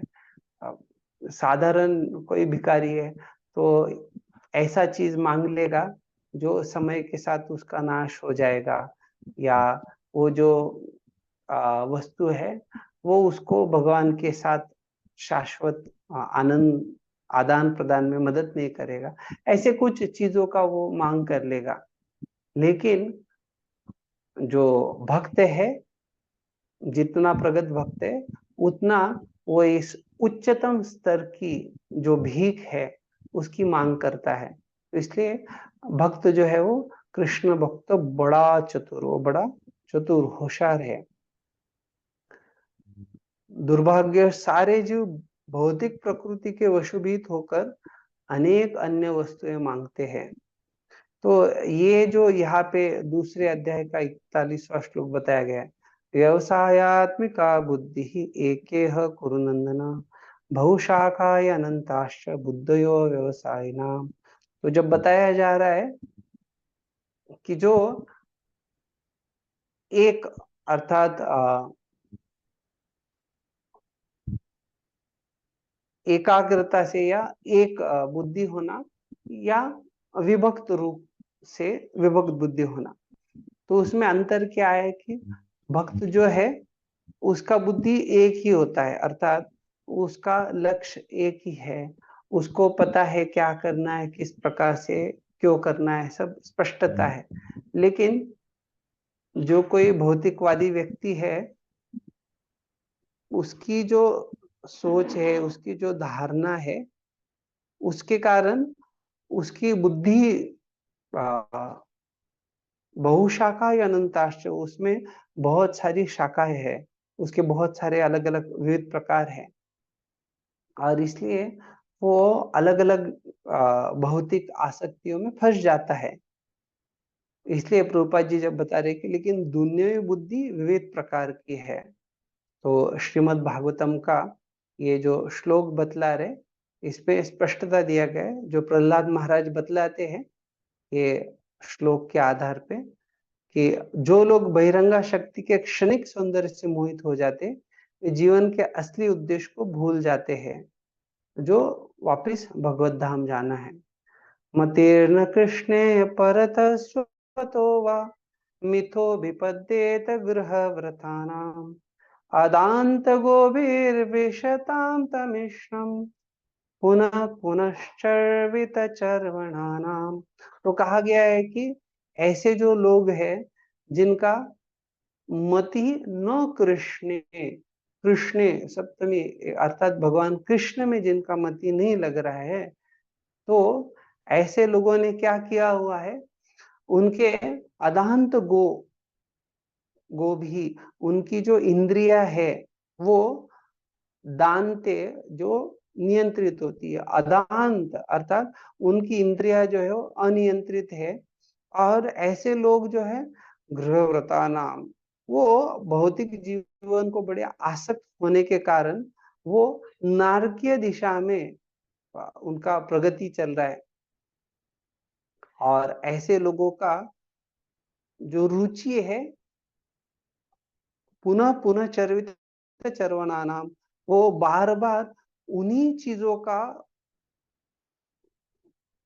सेवन कर रहे, उसी में रुचि लेने का प्रयास कर रहे जिसको पहले ही किसी ने चख लिया है।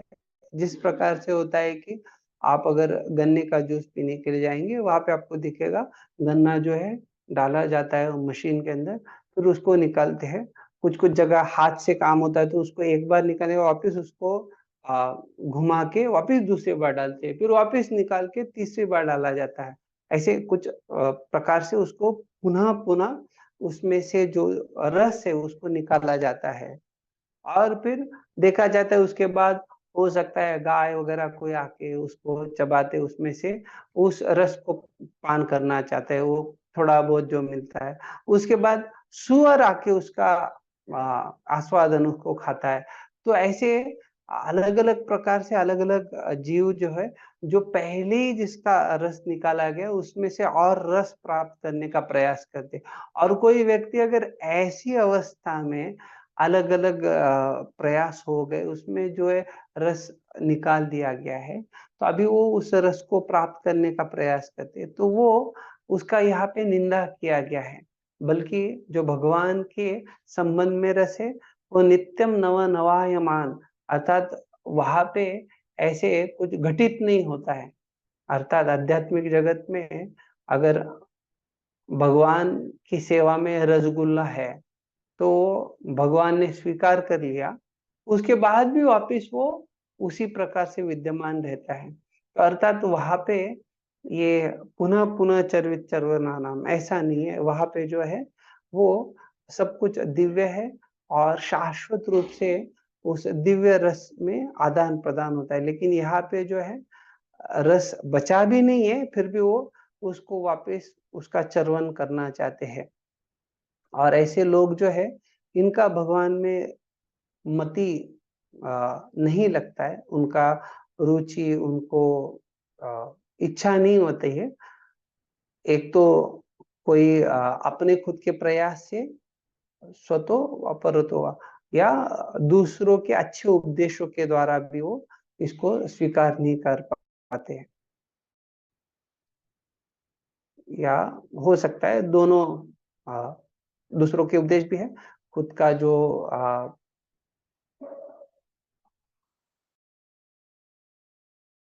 खुद के प्रयास के आधार, इसलिए प्रभुपाद जी बता रहे मतीर्न कृष्ण। साथ साथ ऐसे लोगों का और भी वर्णन कहते कि न ते विदु स्वार्थ गतिम हे विष्णु दुराशयाये बहिरर्थमानिना अंधायतांधे रूपगीयमाना तेपीषु तंत्र्या उरुधाम निबद्धः अंधा यथांधे उपनीयमाना।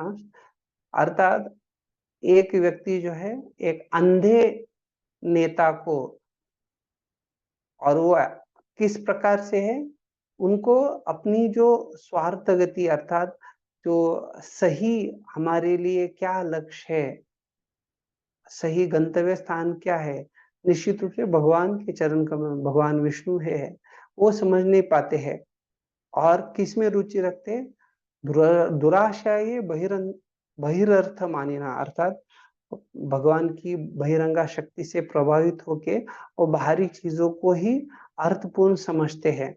और ऐसे कोई जो अंधा नेतृत्व करने वाला व्यक्ति है उसका पालन करके वो भी, जैसे कोई अंधे का पीछे जाता है तो अंधा गड्ढे में गिर गया तो वो भी गिर जाएगा, उसी प्रकार से ये भी इनका पतन हो जाता है।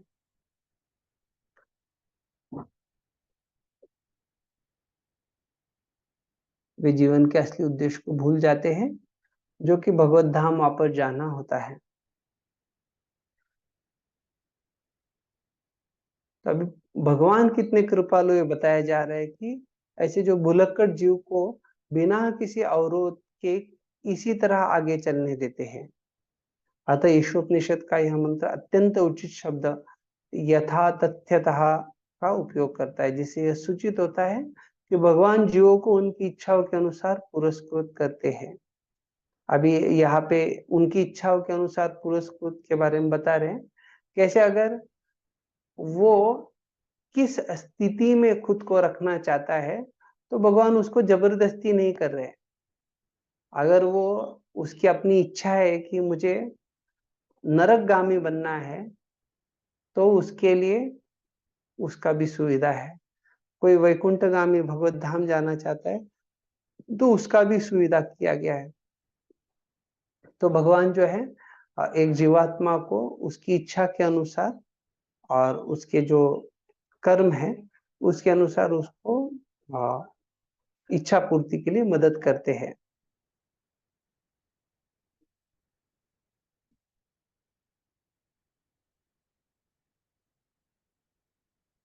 अचिंत्य जानो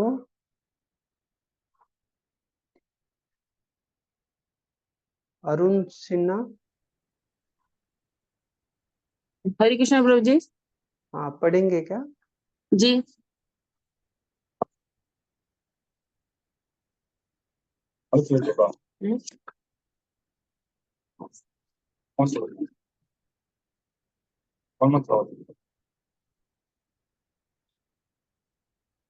एक मिनट प्रभु जी।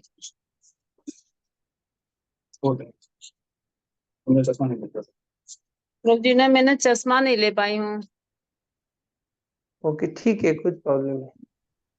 कोई अन्य भक्त पढ़ना चाहते हैं क्या? प्रभु जी मैं पढ़ूँ क्या? हाँ, वैशाली माता जी पढ़िए। यहाँ पर ईश्वर को परिभू अर्थात सबसे बड़े कहे गए हैं। कोई भी उनसे बड़ा या उनके बराबर नहीं है। अन्य जीवों को भिक्षु रूप में बताया गया है। जो भगवान से वस्तुओं की भीख मांगते हैं, भगवान जीवों को उनकी इच्छित वस्तुएं प्रदान करते हैं। जीव यदि शक्ति में भगवान के समक्ष याचना कर। एक मिनट प्रभु जी, थोड़ा सा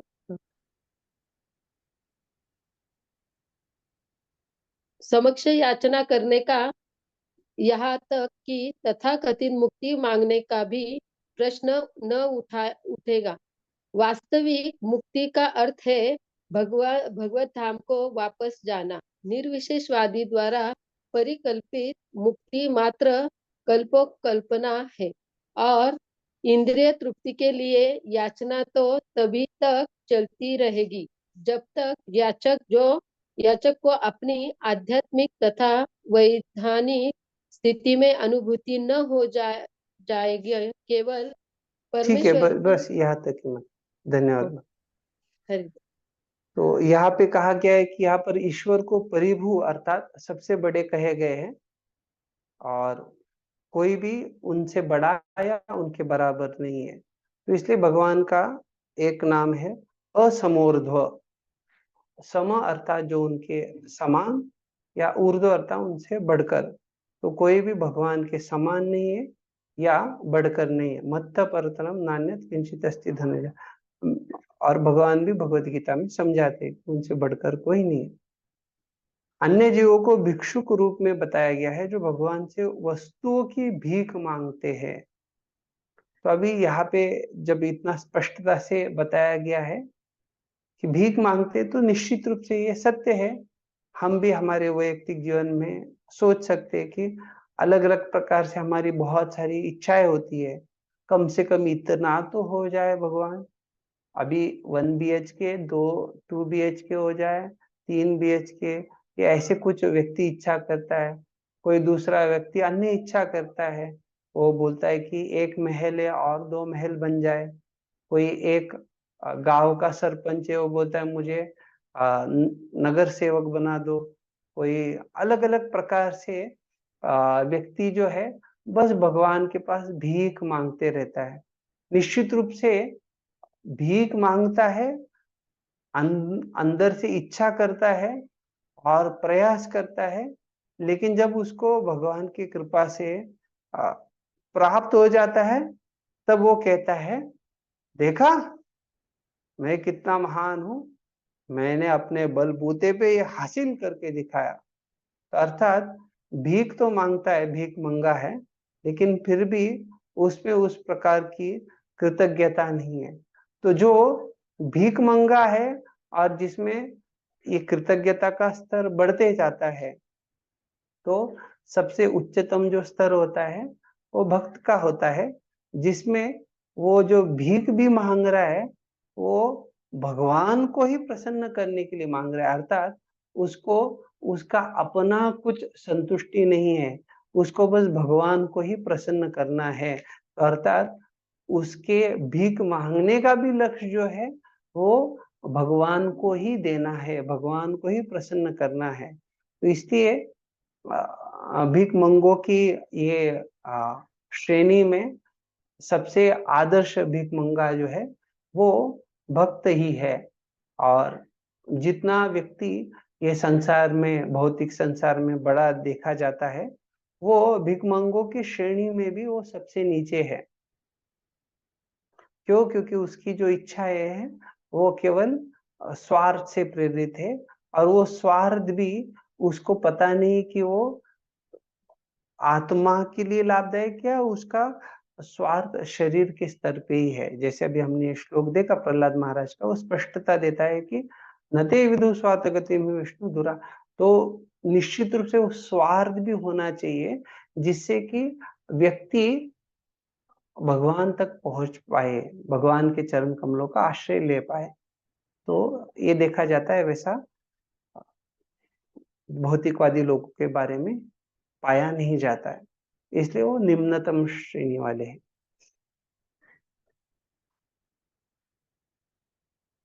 तो प्रभुपाद जी यहाँ तर्क के आधार पे स्पष्टता बता रहे हैं। कोई अगर कहेगा कि नहीं नहीं, हम भी भगवान जैसे ही सर्वशक्तिमान है, तो बता रहे कि अगर आप सर्वशक्तिमान होते, सर्वज्ञ होते, तो आपको भगवान के पास हाथ फैलाने का, झोली फैलाने का जरूरत क्यों पड़ता? बल्कि अगर कोई कहेगा नहीं नहीं, ये तो सामान्य लोग खाने पीने के लिए झोली फैलाते हैं, किसी को कुछ माधुकरी चाहिए, किसी को पैसा चाहिए वगैरह, हम वो सारी चीजें नहीं मांगते। तो प्रभुपाद जी कह रहे हैं लेकिन हो सकता है आप वो चीजें नहीं मांगते, लेकिन आपको तो मुक्ति तो चाहिए, मुक्ति का तो भीख मांग रहे हैं। तो निश्चित रूप से ये संसार में अगर एक श्रेणी दूसरा नहीं, लेकिन ऐसा आपको श्रेणी मिलेगा जो निश्चित रूप से भिखारी है ही। किस प्रकार से भिखारी है, कौन सा भीख मांग रहा है, वो बस समझना चाहिए। तो उस भीख मांगने में भी कौन सा सर्वश्रेष्ठ है, तो कहा जाता है कि वास्तविक मुक्ति का अर्थ है भगवत धाम को वापस जाना। तो किस प्रकार से अच्छा भीख मांगना चाहिए, उसका भी प्रशिक्षण जरूरी है। तो एक बार जो है, कोई एक व्यक्ति, उसको राजा का जो आवे जन्मदिन था, तो बड़े खुशी में लोगों को अलग अलग तोहफे बांट रहा था। तो ये जो व्यक्ति था, इसने सोचा कि मुझे ऐसा कुछ तोहफा नहीं चाहिए, मुझे ऐसा कुछ चाहिए जो कि मैं हमेशा के लिए खुश रह सकूं। तो उसने सोचा कि मैं जो है राजा को बताऊंगा कि आप जो है मेरे दोस्त बन जाइए और नियमित रूप से जो है आप मेरे यहाँ पे खाना खाने के लिए आइए। तो उन्होंने इस प्रकार से राजा को बताया।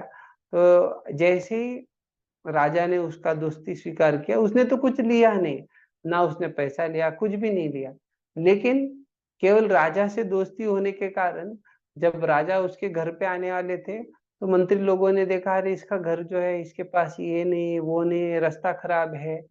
तो उन्होंने रास्ते का मरम्मत करवा दिया, उसका घर अच्छा करवा दिया, और राजा के लिए उधर खाना पकाना है, खाना खिलाना है, तो राजा के योग्यता का होना चाहिए। तो वो सारा सुविधा उधर प्राप्त हो गया। तो केवल उसने सही भीख मांगने के कारण उसको बहुत सारे लाभ हो गए। तो उसी प्रकार से यहाँ पे जो है, जब कोई भक्त कुछ मांगता है, तो वो निश्चित रूप से सर्वोच्च चीज मांगता है। निर्विशेषवादी द्वारा परिकल्पित मुक्ति मात्र कपोल कल्पना है, और इंद्रिय तृप्ति के लिए याचना तो तब तक चलती रही जब तक याचक को अपनी आध्यात्मिक तथा वैधानिक स्थिति की अनुभूति न हो जाए। तो जब तक वास्तविक स्थिति पता नहीं, तब तक इंद्रिय तृप्ति के लिए वो भीख मांगेगा, लेकिन जब सही स्थिति आ जाएगा, आध्यात्मिक स्थिति प्राप्त होगा, तो वो भगवान को प्रेम भक्ति के लिए याचना करेगा। वो अचिंत जानो माता जी पढ़ रहे, यहाँ से आगे पढ़ना है। केवल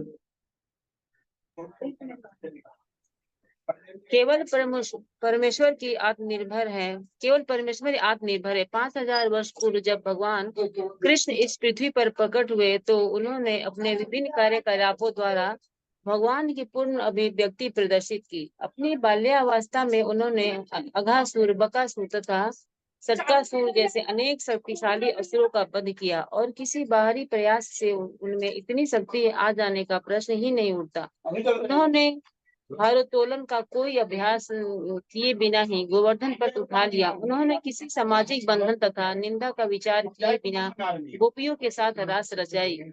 यद्यपि गोपियां उनके पास काम भाव से पहुंची, तथापि गोपियां तथा कृष्ण के संबंध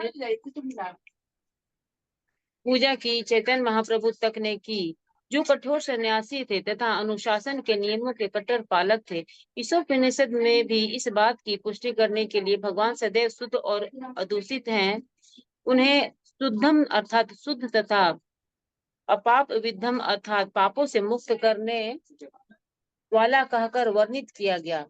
वे इस दृष्टि से शुद्ध है कि यदि कोई अशुद्ध वस्तु भी उनका स्पर्श कर ले तो वह शुद्ध हो जाती है। अपाप विद्धम शब्द उनके संसर्ग की शक्ति को बताने वाला है, जैसा कि भगवत गीता 9:30 से 31 में कहा गया है। भक्त प्रारंभ में दुराचार अर्थात उत्तम आचार से रहित प्रतीत हो सकता है, लेकिन उसे शुद्ध मानना होगा क्योंकि वह सही मार्ग पर है। यह भगवान की संगति की अपाप विद्धम प्रकृति के कारण है। भगवान अपाप विद्धम इसलिए भी है क्योंकि पाप उन्हें छू भी नहीं सकता। यदि वे इस तरह के कार्य भी करें तो पाप पुण्य प्रतीत होता है, तो भी ऐसे कर्म शुभ होते हैं, क्योंकि पाप द्वारा उनके प्रभावित होने का प्रश्न ही नहीं उठता, क्योंकि वे सभी परिस्थितियों में शुद्धम अर्थात सर्वाधिक शुद्ध हैं। अतः उनकी तुलना बहुधा सूर्य से की जा सकती है। फिर पृथ्वी के अनेक अस्पृश्य खानों से आर्द्रता निकाल लेते हैं, फिर भी वह शुद्ध बना रहता है। निसंदेह वह अपनी कीटाणुनाशक शक्ति से दुर्गंध वाली वस्तुओं को शुद्ध करता है। यदि सूर्य, जो कि भौतिक वस्तु है, इतना शक्तिमान हो सकता है, तो हम सर्वशक्तिमान भगवान की शुद्ध करने की शक्ति की कल्पना भी नहीं कर सकते। हरे कृष्णा प्रभु जी। धन्यवाद मनीष। तो अभी ये जो आखिरी परिच्छेद है, इसको हम अगली कक्षा में देखेंगे। किसी को कुछ जिज्ञासा है तो पूछ सकते, इसके लिए थोड़ा समय लगेगा स्पष्टीकरण के लिए।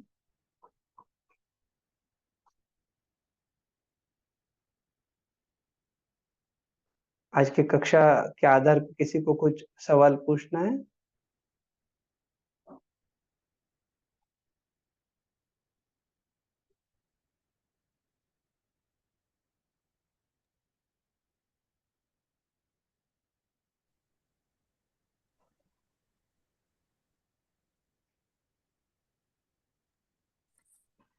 हरे कृष्णा। हरे कृष्ण। हाँ, दंडवत प्रणाम प्रभु जी। मैं आश्रय गिरिराज दास बोल रहा हूँ प्रभु जी। हरे कृष्णा। हाँ यस प्रभु जी, बोलिए प्रभु जी।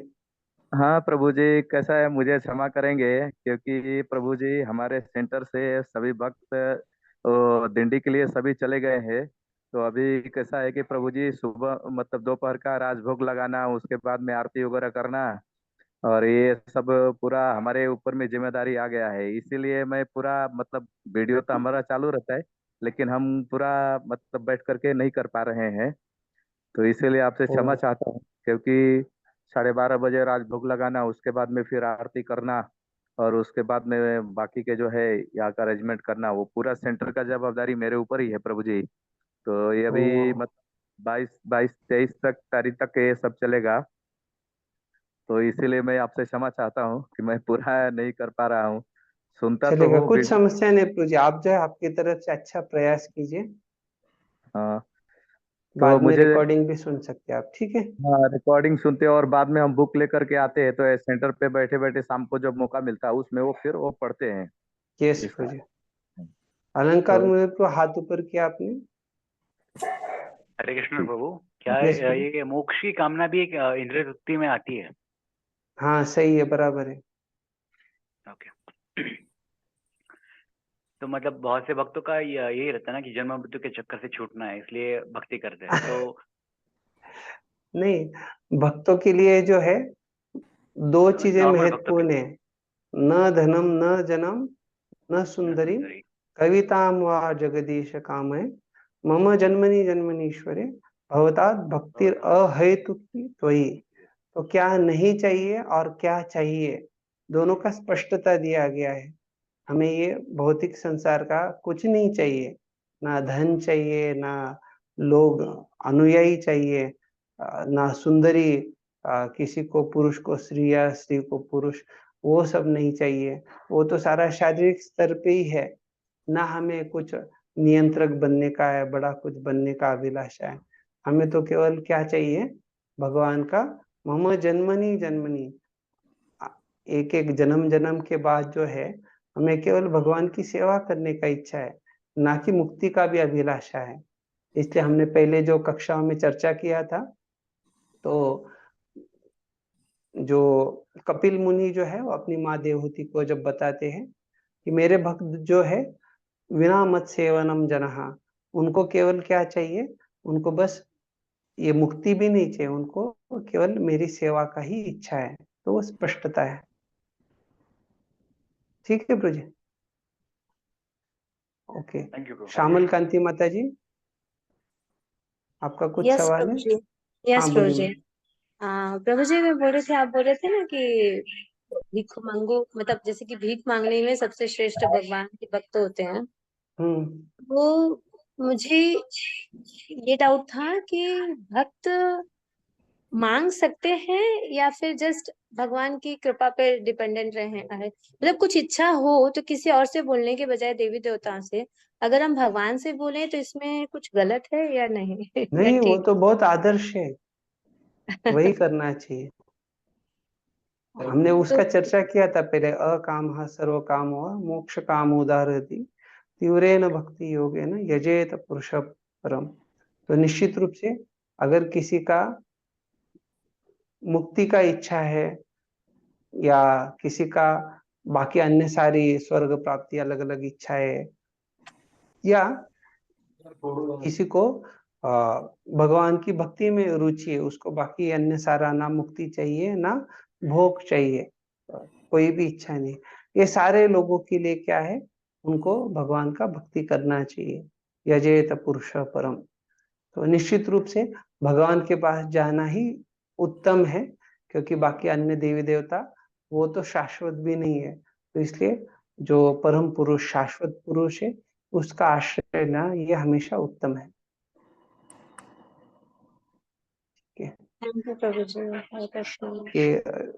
संकीर्तन धन को आपने हाथ ऊपर किया। यस प्रभु जी, एक क्वेश्चन था मेरा प्रभु जी। ये जो जैसे हमारा प्रभु जी जो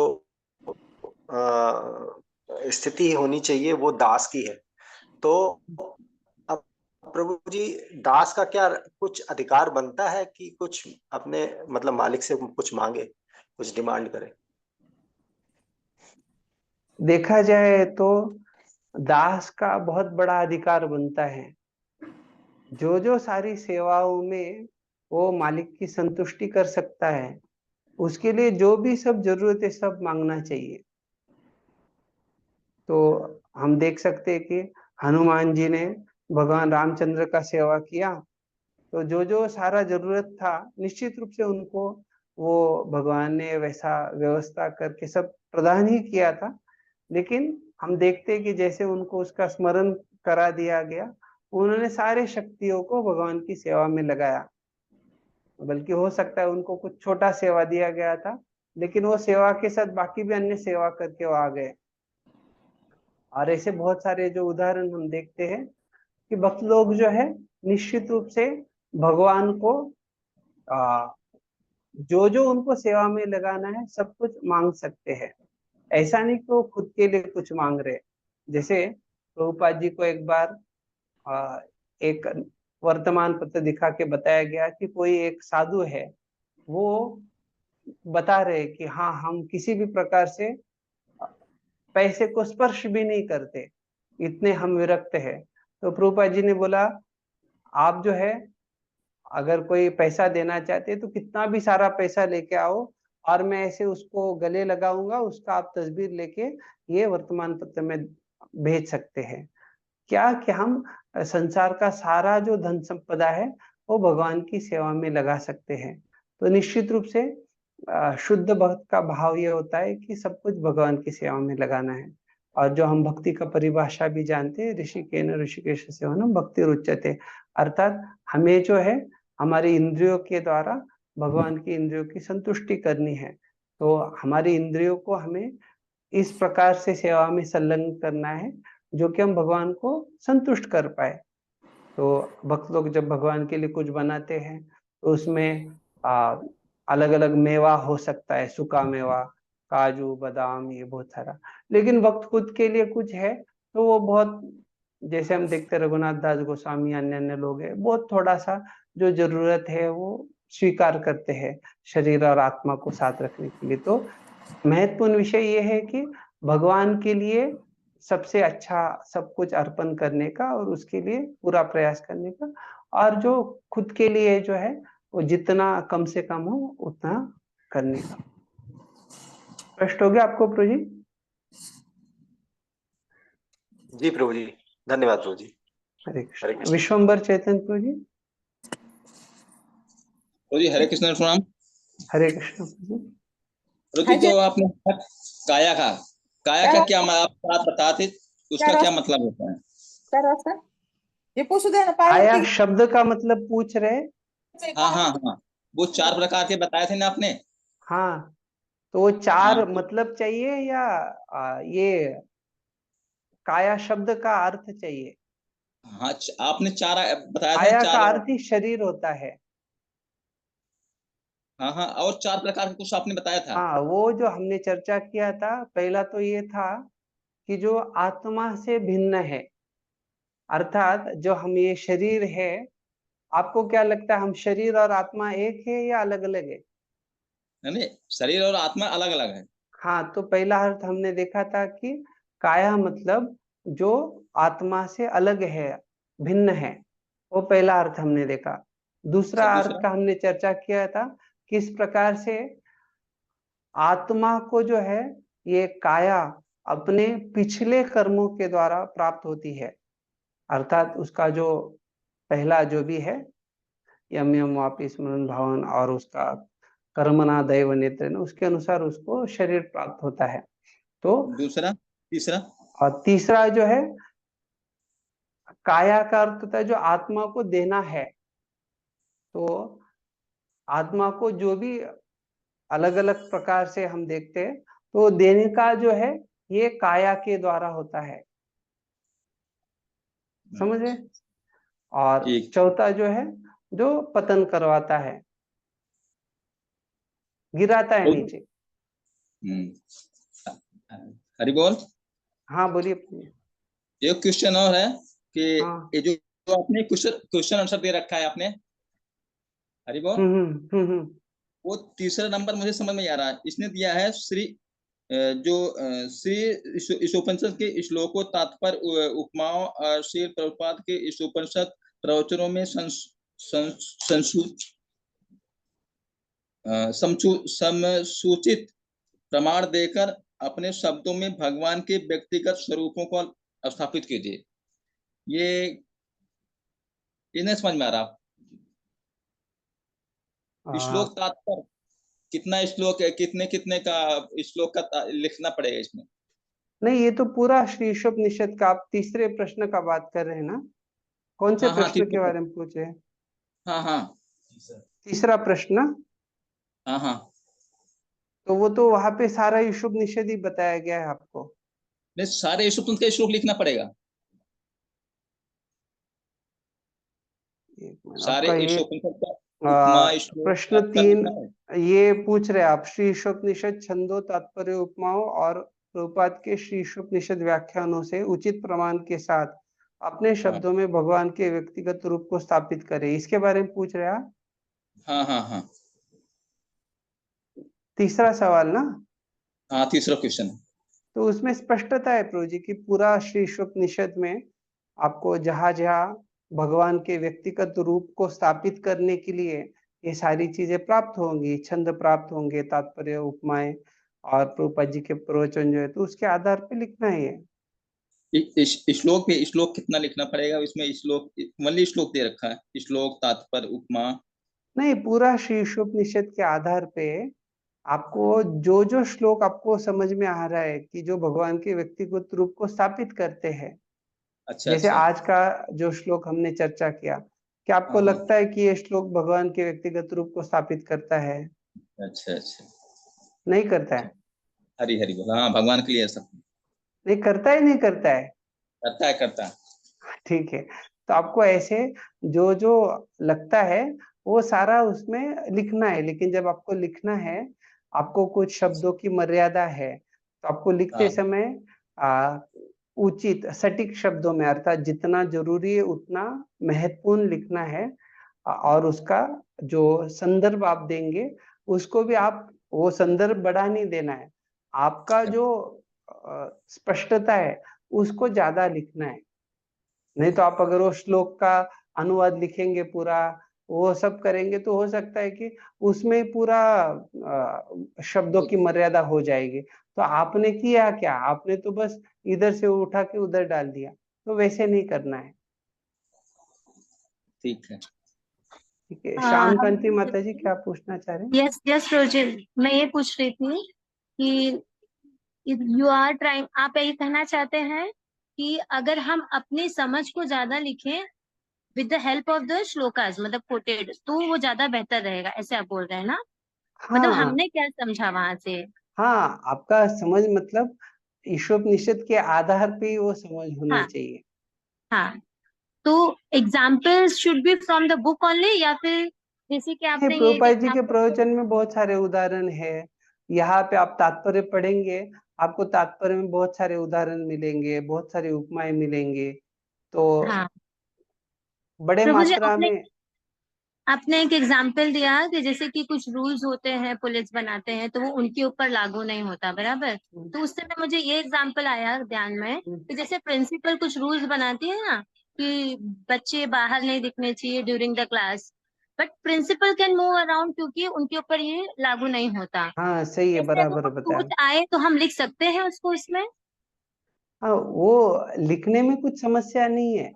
हाँ, आपको केवल वहां पे जितना शब्दों की मर्यादा है उसको ध्यान में उसको रखते हुए, पालन करें। हाँ, और बाहर के उदाहरण जो है आपको उतना ही कम से कम शब्दों में लिखना चाहिए, क्योंकि हमें प्रभुपाद जी ने जो उदाहरण दिए हैं उनको प्राधान्य देना ओके, है। तो उसको अगर आप लेंगे तो और अच्छा रहेगा।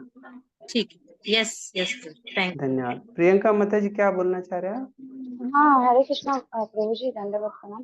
प्रभु जी, आप जो एग्जाम्पल अभी बताएं, जो माता जी अभी बोली प्रिंसिपल का, तो प्रभु जी ये एग्जाम्पल तो हमें प्रभुपाद अपने मर्जी से तो कुछ दे नहीं सकते हैं ना, मतलब एज ए शास्त्र और प्रभुपाद जो हमें दे के गए हैं उसी के हिसाब से तो हम एग्जाम्पल देंगे, मतलब अपने सही मर्जी है, से वही हम हम कुछ बैठा माता जी कर को वो वही तो नहीं बता लिख रहे सकते थे हैं ना। कि वही हाँ। शास्त्रों के आधार पे लिखना है, लेकिन ये कुछ गलत नहीं है अगर कोई अपना कुछ लिख रहा है, क्योंकि जब लिखने के लिए बोला गया है तो उनका अपना मत जो है उसको लिखना। अभी उन्होंने जो उदाहरण बताया है कि जो स्कूल के प्रिंसिपल है तो उनके लिए नियम नहीं, लेकिन बच्चों के लिए नियम है। तो ये हर जगह उसी प्रकार से, जैसे हम कुछ चर्चा कर रहे थे कि अलग अलग प्रकार के नियंत्रक है, एक नियंत्रक जो है उसके ऊपर दूसरा नियंत्रक है, ऐसे बहुत सारे नियम, लेकिन भगवान जो परम नियंत्रक है। तो जब अलग अलग नियंत्रक है तो उसमें ये सब देखने को मिलेगा कि अगर कोई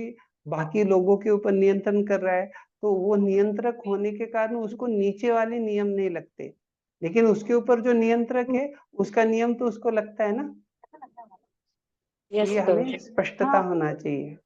ठीक है। Thank you Prabhu ji. Yes Prabhu ji, ठीक है। और प्रभु जी और एक बात, बुक्स में लिखा है, जैसे वो इंस्टीट्यूट का जो बुक्स है भक्ति शास्त्री का, तो उसमें मैंने पढ़ा है दो दो एक आंसर जो सही है उसको दिखाया गया है और एक गलत है जो उसको भी दिखाया गया है। ठीक है, कौन सा हाँ सही है बराबर, कौन गलत है। शुरुआत में दिया तो गया हो। हाँ, यस प्रभु जी। तो उसमें मैंने देखा प्रभु जी कुछ ऐसे एग्जाम्पल थे जो मतलब आप जैसे माता जी अभी बोली कि प्रिंसिपल का, या आपने जो हम समझ रहे हैं कि इस तरह का और एग्जाम्पल हो सकता है, तो उसको उन्होंने माता जी वहां पर गलत बोला है। लेकिन बोले आपको अगर आप कुछ एग्जाम्पल दे रहे हैं तो आपको बताना है कि कहाँ से आप उस एग्जाम्पल को लेकर दे रहे हैं। हाँ, जैसे इसीलिए मैं प्रभुपाद का माता ये जी को लेक्चर हुआ। हाँ बताया कि प्रवचन के आधार पे जो है वो आप बता सकते हैं, लेकिन आप उसको गलत नहीं बोल सकते। आप जो बता रहे हैं ना कि उनका समझ जो है वो सही है, समझ सही है। जब आपको लिखना है, प्रस्तुत करना है, तो आपको वो प्रभुपाद जी के उदाहरण के आधार पे, जैसे हमने ये सारा जो प्रश्न में दिया है ना, उसको उद्धृत करके ही लिखना है। हम अपना तो कुछ लिखेंगे नहीं। Clear clear, yes. तो अच्छा है, आप जो बोल रहे हैं सही है, लेकिन माता जी का उदाहरण गलत नहीं है। क्यों गलत नहीं है? क्योंकि वो हमारे तत्वज्ञान से लेकर है। तत्वज्ञान से अगर खिलाफ है तो हम बोल सकते हैं कि वो गलत है। यस प्रभु जी, ठीक है।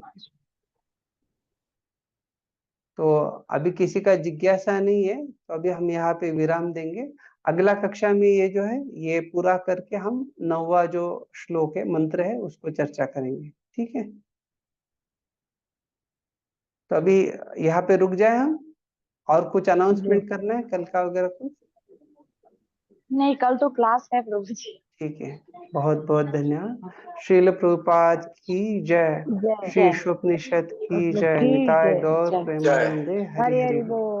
वांछा हरे कृष्णा। कल्पतरुभ्यश्च कृपा कृपा सिन्धुभ्यश्च पतितानां पावनेभ्यो वैष्णवेभ्यो नमो नमः। अनंत कोटि वैष्णव वृंद की जय, श्रील प्रभुपाद की जय। की जय। बहुत बहुत धन्यवाद। हरे हरे कृष्णा। कृष्णा प्रभु जी। हरे कृष्णा। हरे कृष्णा। हरे कृष्णा प्रभु, धन्यवाद।